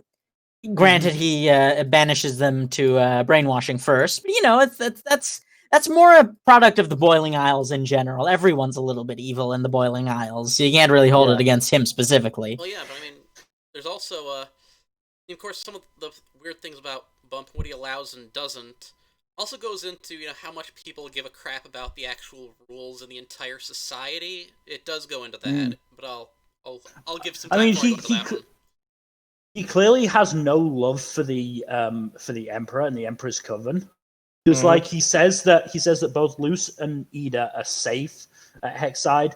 And while it does take, a basilisk attack for him to do it, he does allow the troublemakers and Luce to go onto multi-track courses. Oh yeah, that's basically like horrifyingly forbidden. But you know, the thing is, like even with people stand by Ada for everything. There's a lot of stuff that a lot of people there just aren't dealing with at all. They're just saying nope. They're just rejecting it straight out pretty often. But the first episode is great for Bump because there's Luce's entrance exam. Believe it or not, I've seen much worse. I've seen worse, yeah. and then the fucking choosy hat. I love that too. Oh my god! I love all the things that this show gives to Harry Potter. It's funny. Also, the choosy hat is my favorites. Just the flashback, like the hat going, "Now I feed," and then after he sends Luce to the potion tracks, him going, "The choosy hat, it broke free."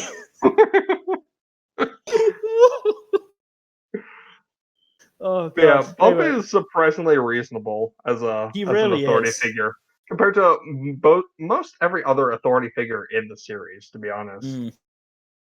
Oh, we haven't really talked about Willow and Gus all that much. No, we haven't. I just want to say, I want to point one other thing out that seems like a really neat little bit of world building, if it's true. Have you noticed that Bump also uses multiple schools of magic? Mm-hmm. That might just be because of his status as principal, though. It might, but it also might just be that he just doesn't give a crap about the Emperor. Like, because think about it. Bump says he has only 300 years to retirement, and he implies that he's pretty old, but the Emperor only showed up 50 years before the start ago. of the series. Yeah. So it's entirely possible that Bump is just like... I think he predates the Emperor by a while. Yeah, I'm fairly sure that's implied at some point. Not only does he predate the Emperor, he is a wild witch. I'm pretty sure. Oh god! So did you watch any of the Owl Pellet shorts? No, I don't think we did. Well, there's one that is that is Bump basically giving an advert for Hexside, and it ends with him saying, "Hexside, where the magic of friendship is no longer taught here due to budget constraints." I do. I love that. That's great. I love that. Oh god! Just remember that one. It's so fucking great. So Gus and Willow. They're great friend characters. And Willow gets a lot of depth and growth throughout the season. Yeah, Gus is really the only outlier there. He's like good in small doses, but thankfully he doesn't get too much focus, which is good. Yeah, he is present mostly in small doses, which is I'm thankful for, because I think he would be a lot less likable if he was around more often, as mean as that is to say. He would need a lot of development and maturation before he would be tolerable as a more frequently occurring character. To be fair, he is, he's younger. He's younger. That's his art, is that he's much younger than the rest. He's like more of an he's like between the ages of King and Luce. Yeah. But he's like the child prodigy type. Yeah, but just out of the main trio of Luce, Willow, and Gus, they are all the only one who's not specifically or not noticeably not white is Willow, but even then, certainly the vibe I get is Asian from her. Yes, I was just about to say Willow does seem vaguely Asian. Her last name is Park, so I think that's okay. Yeah, that seems. So one of her dads as well seems. So Willow is very possibly Asian, of Asian Asian coded descent. at least. Yeah. Yeah, Gus And- is black, and Luce is Dominican American, and so like for a main trio, that is so wonderfully diverse. Really is. Like, it's one of the only main trios I've seen in pretty much anything that doesn't have a single white character in it. I mean, if you include Amity in like the kid group, then yeah, she is the white character in there. But she's not. She's also a lesbian, so that diversity comes in there, and it's just so refreshing to see that in a Western animation. It really is. But yeah, Willow and her arc is pretty well done, especially like regarding her stuff with Amity. It's really interesting. It's really fun stuff. But let's talk about Lilith and the 2-part finale. Because So, honestly, I would just Agony like of a to go on Witch record is one of my saying- favorite episodes of the series. I would just like to go on record saying, I know everyone else has like done the whole made up and like for all a family, blah blah blah. I still have not entirely forgiven Lilith, like at all. Oh no, I feel like absolutely not. Lilith needs to atone a lot. Yeah, Mhm. because she's like literally cursed her sister to a fate worse than Yeah. death Mhm. Yeah, no, multiple I- times. I'm pretty sure. I'm hoping that's the direction they're going with her because that seems to be the way they're going. Like an Yeah. atonement arc, which is yeah, I mean, which to be is- fair, the entire time she has been trying to atone, just in the wrong way. the wrong way. Because very much the her wrong big way. issue was that she trusted the Emperor. Which really, That's on her. That's all that's on her. really, she really Yeah. should have seen that coming. Mm-hmm. Rule number Also, one: never Found it trust very sketchy interesting. news So, from like, Matt. there's definitely something deeper going on with the Emperor, because, like, just that throwaway scene that no one talks about, that no one in universe discussed, where he had to pour in some sort of mysterious glowing liquid into his eyes. That was a palisman, by the way. He cracked open a palisman. Oh, that's even more horrifying, huh? Yeah. I'm convinced he's human. I don't know about that. It's hard to say. Or rather, I'm convinced he started as human. I'm convinced that there's probably a mirroring thing in which he and Luce kind of started is similarly. human- If he is human, I wonder if drinking the That's what gives him his inherent that's magical what abilities. Yes. Yeah, that's what gives him. Maybe what that's gives what him use sustains circles his youth or glyphs. something like that. Yeah. It might be what sustains his youth. Well, no, he's not that old. Even if he's like in his 70s, considering the fact that people can like live pretty long here, it's. Mm-hmm. I don't think it's a youth thing. I think specifically It's more that of a power thing, probably. because, like, here's the thing. Apparently, glyphs were how the original witches used magic, right? Yeah. Because Yeah. Ida says that the original witches didn't have the necessary biological adaptation. So I feel like it's possible that the original witches just used glyphs and then modified themselves on a genetic level using magic to give them the ability to do it inherently. However, I am convinced that they started in a similar way, and this idea, and we also see glyph magic doesn't work in the human world, but witch magic does. So I'm wondering if what he wants to do is like the Day of Unity absolutely suggests a fusion plot, right, where he's trying to fuse the human world and the magical world. Yeah. That's absolutely what it says to me. But on that, I wonder if it's because he can't function in the human world anymore. Right? I wonder if- interesting. Yeah.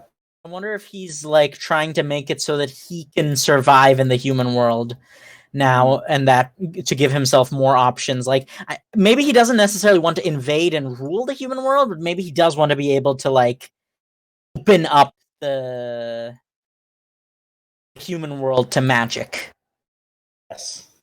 Mm-hmm. I've just thought of something that we haven't discussed. What? At the end of the Grom episode, it is revealed that somebody has been writing letters to Lucy's mum.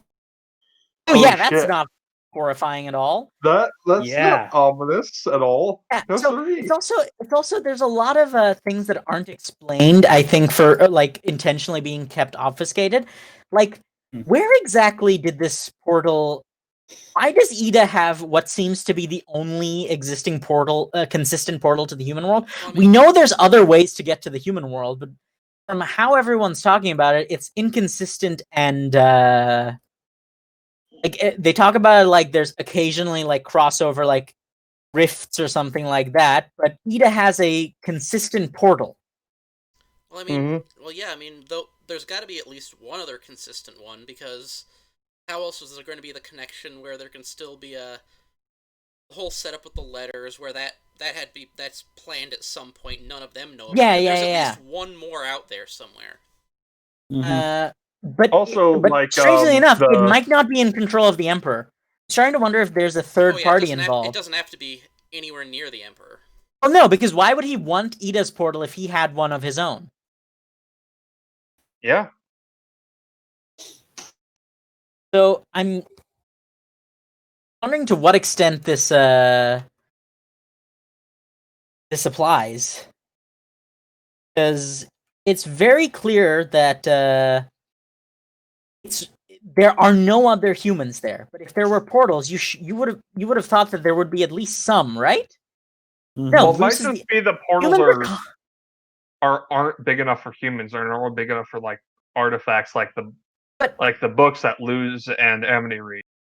But at the same time, yeah, but that's the thing, is that humans are common knowledge, and apparently there's regular travel, because the thing with the giraffes as well. We Apparently native.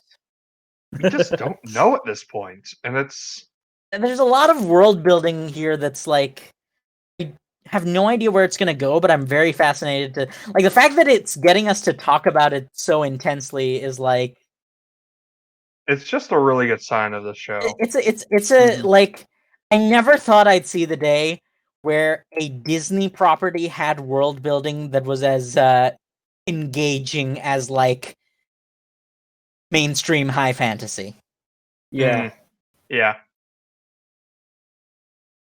Right? It's just a bit of a shock, honestly. Mhm. It's overall, like, Owl House is really good, y'all. Yeah. Yes, Watch it. Please go watch it. We haven't you know what mentioned we haven't mentioned a very important character. Yes. Albert. Oh Albert! yeah. Albert is also my actual human son. Albert Well- is just such a delightful being. Yeah, but so I'm when I said Ida has 3 kids, maybe 4, I was saying Albert, King, and Luz later on, and possibly Hootie. But like Hootie is a bit difficult to classify because he's Hootie. Mhm. Yeah, but it's said that Hootie learned everything he knows from Ida, which is what convinces Ida to send Luz to Hexside. Just the dawning, the look of horror on her face. As Yeah. she's just like, I gotta send that kid to school. Hootie just goes, you told me everything I know, and I turned out fine.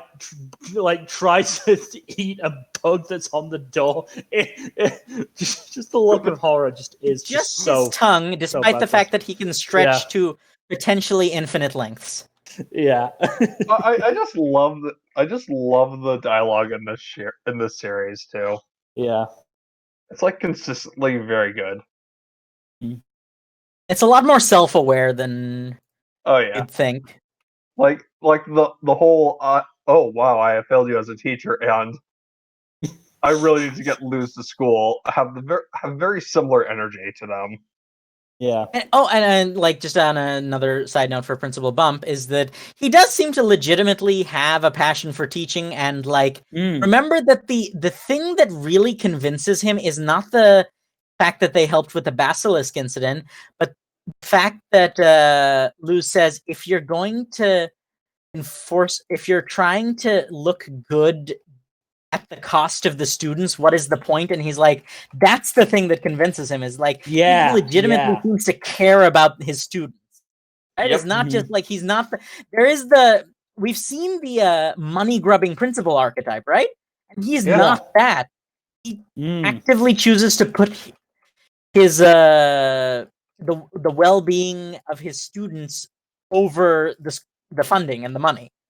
He's an actual good educator, which is not something you see often in media aimed at children. Because especially the whole weirdos are the protagonists, and they do the thing where you know what I'm trying to say? Mm-hmm.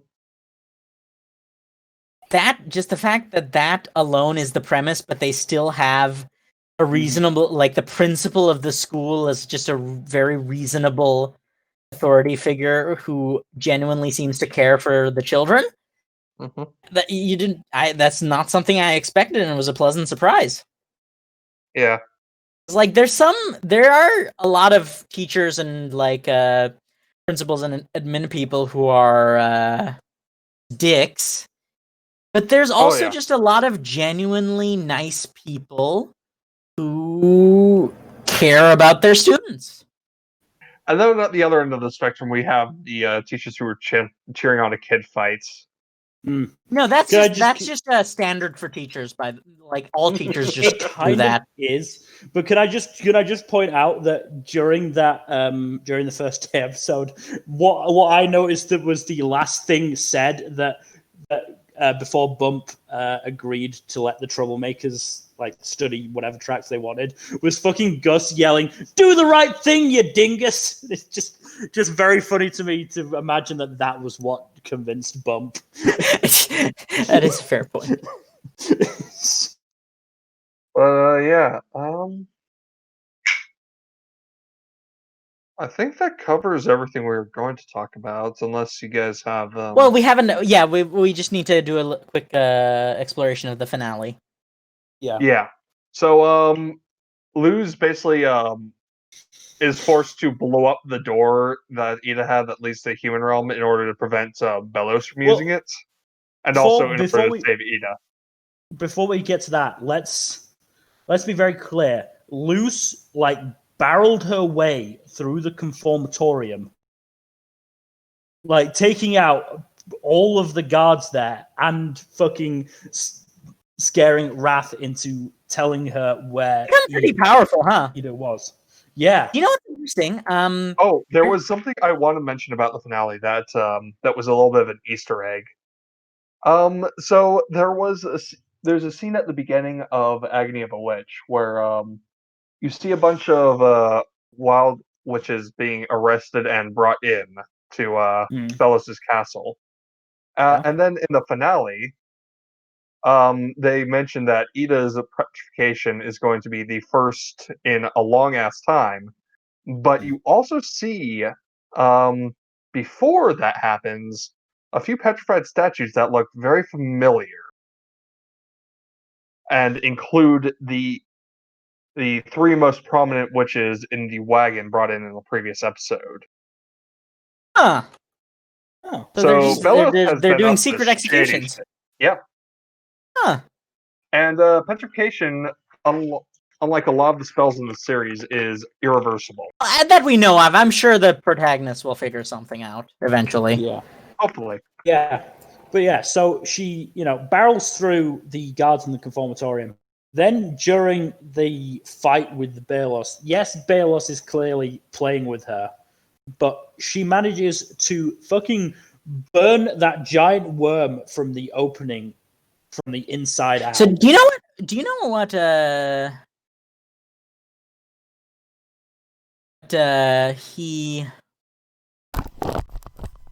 what Luce is now reminding me of?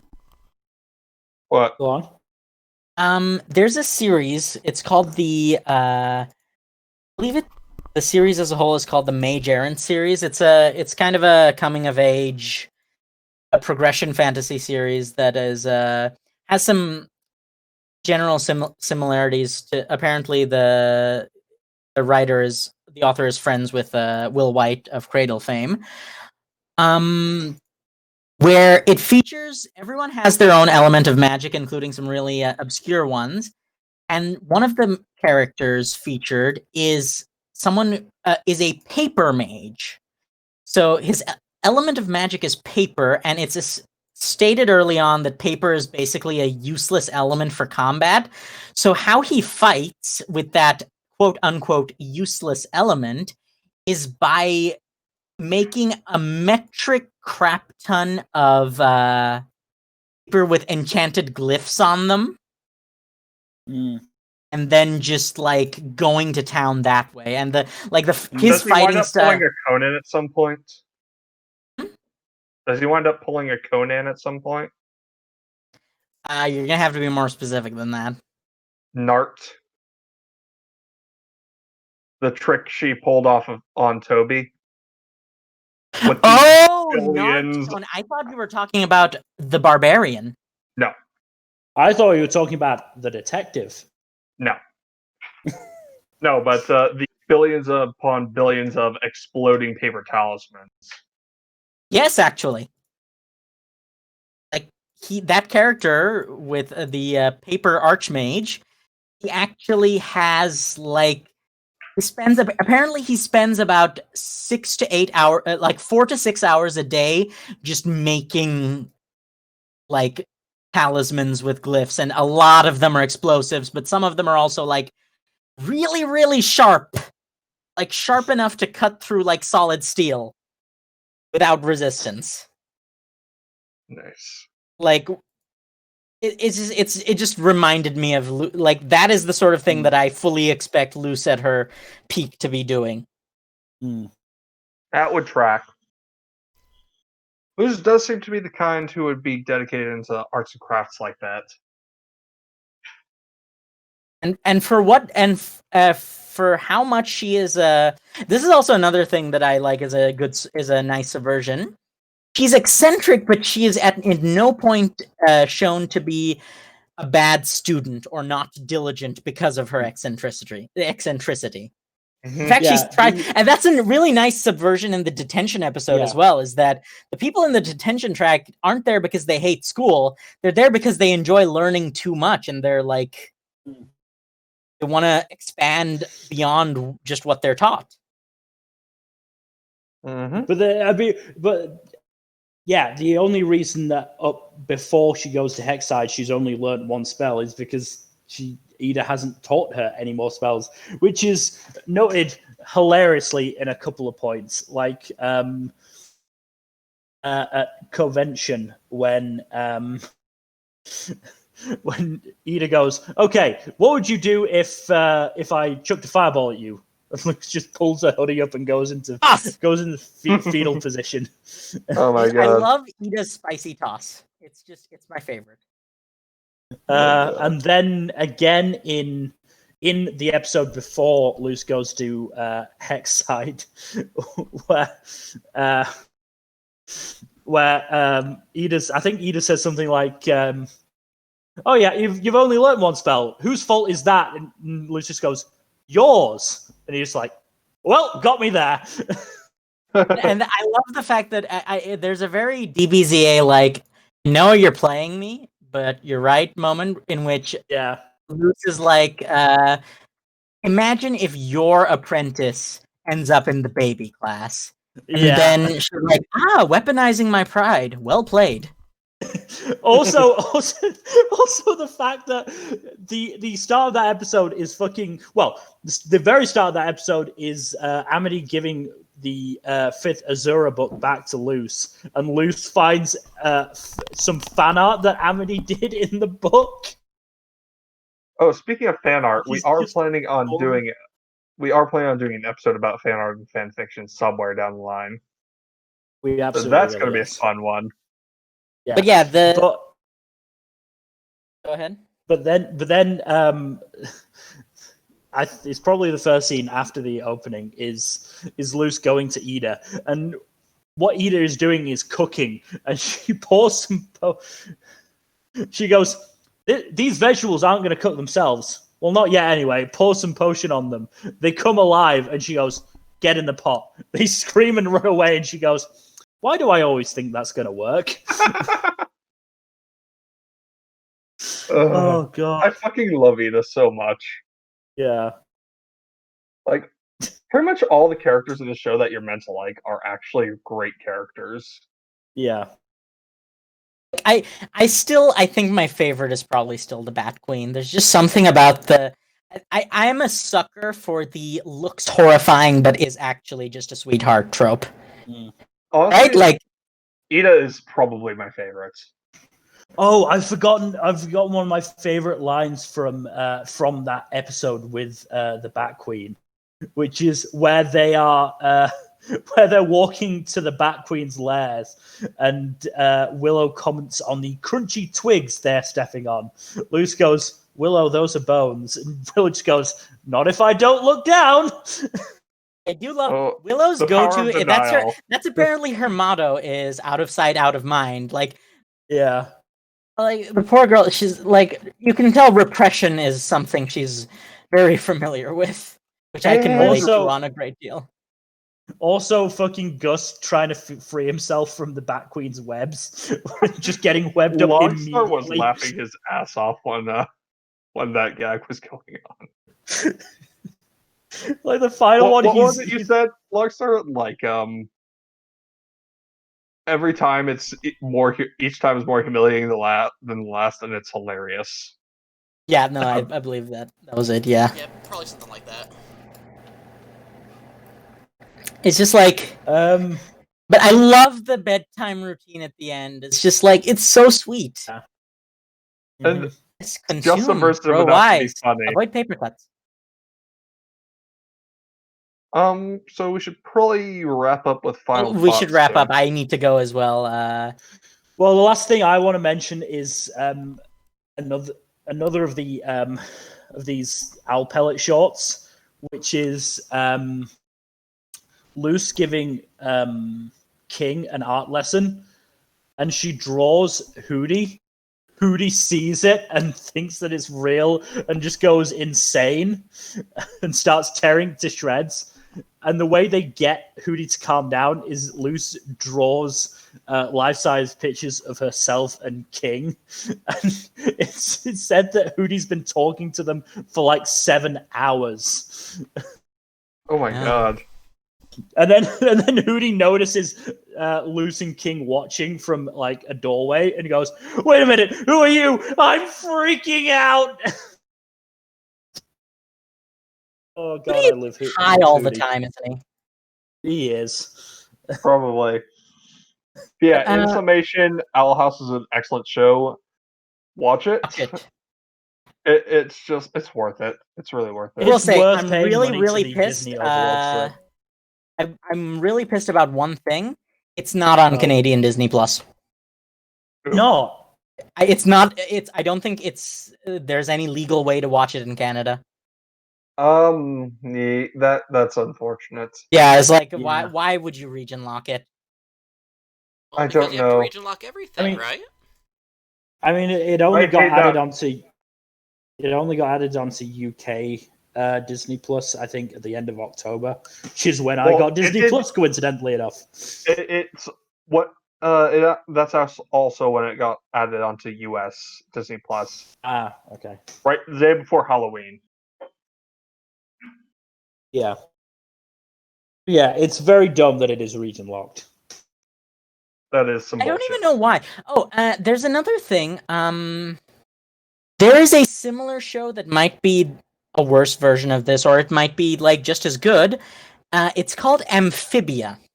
I've Have you guys heard good of it? things about that one. Yeah, it's I have not apparently watched I it's have heard apparently good things. like. What are you saying, Mel? I was just saying the same as Jack. I've heard good things. Yeah, so apparently it's a similar in like style and substance to Owl House. So I kind of want to check that out and see what it's like. I mean, Yes. I was probably going to check it out after learning that there is an episode in which, let's say, XBs of Grunkle Stan and Seuss are or play a role. I really hope Alex Hirsch gets more involved in the industry, even if he doesn't directly make another series. I really hope he stays. I'm fairly sure he's in the process of making another series. Okay, that's great. But Good I news. really Alex Hirsch is really a gem. He's excellent. Yeah, no, I've said this a couple of times in our server, but if Alex Hirsch turns out to be like a garbage person, I think my heart will break. Yeah, he's like one of those people who I just really, really hope he's like a good dude. Yeah. By all indications, he is. I mean, considering his shenanigans during the certain U.S. events that shall not be named. Oh my god. Oh no, fuck that shit. I'm talking about it openly. The fucking Republicans. The fucking Republicans made a hotline to report voter fraud. So first it was Seuss reporting the Hamburglar. And the second one was his Grunkle Stan reporting voter fraud that he did himself. Which, let's be real, he would absolutely do that. I mean, there's a fucking episode of Gravity Falls where he's literally committing voter fraud on screen. Also, I'm pretty sure, despite the fact that he's like a crotchety old man, Grunkle Stan would probably not vote Trump. No, he wouldn't. No. But anyways, off of the politics, and let's wrap things up then, shall we? Well, thank you everyone for listening to us gush about a show that honestly deserves more than we can ever give it. Yeah. Frankly, because it's a really, really good show. I would recommend watching it. If it's region locked, then I would just like a little reminder that Disney is a multi-billion-dollar. I just like to remind people that Disney is a multi-billion-dollar company that really doesn't need more money than it already has. Just putting it out there. But otherwise, please watch it however you can. It's worth it. I guarantee it. And stay tuned for, I'm sure, what will be a sequel podcast to this once season 2 comes out. Oh, absolutely. Once season 2 has come out and finished airing, I am 100% we can get down. Alex Hirsch on the show. If the answer is absolutely no, wouldn't that be great? Hey, maybe if things go well after about season 19, it'll work. I mean, if we could get Alex Hirsch on here, it wouldn't just be Owl House. I'd just want to talk to him and talk to him about of course, everything. Yeah, no, we could just do an extended interview with Alex Hirsch, and that would be a fun thing. Yes, thank you, ladies and gentlemen, who are potentially watching the VOD or even here, though if you are here, you're hiding. I wish you wouldn't do that. But thank you very much, and have a good night, and we will see you next time. Bye-bye. Bye. See ya.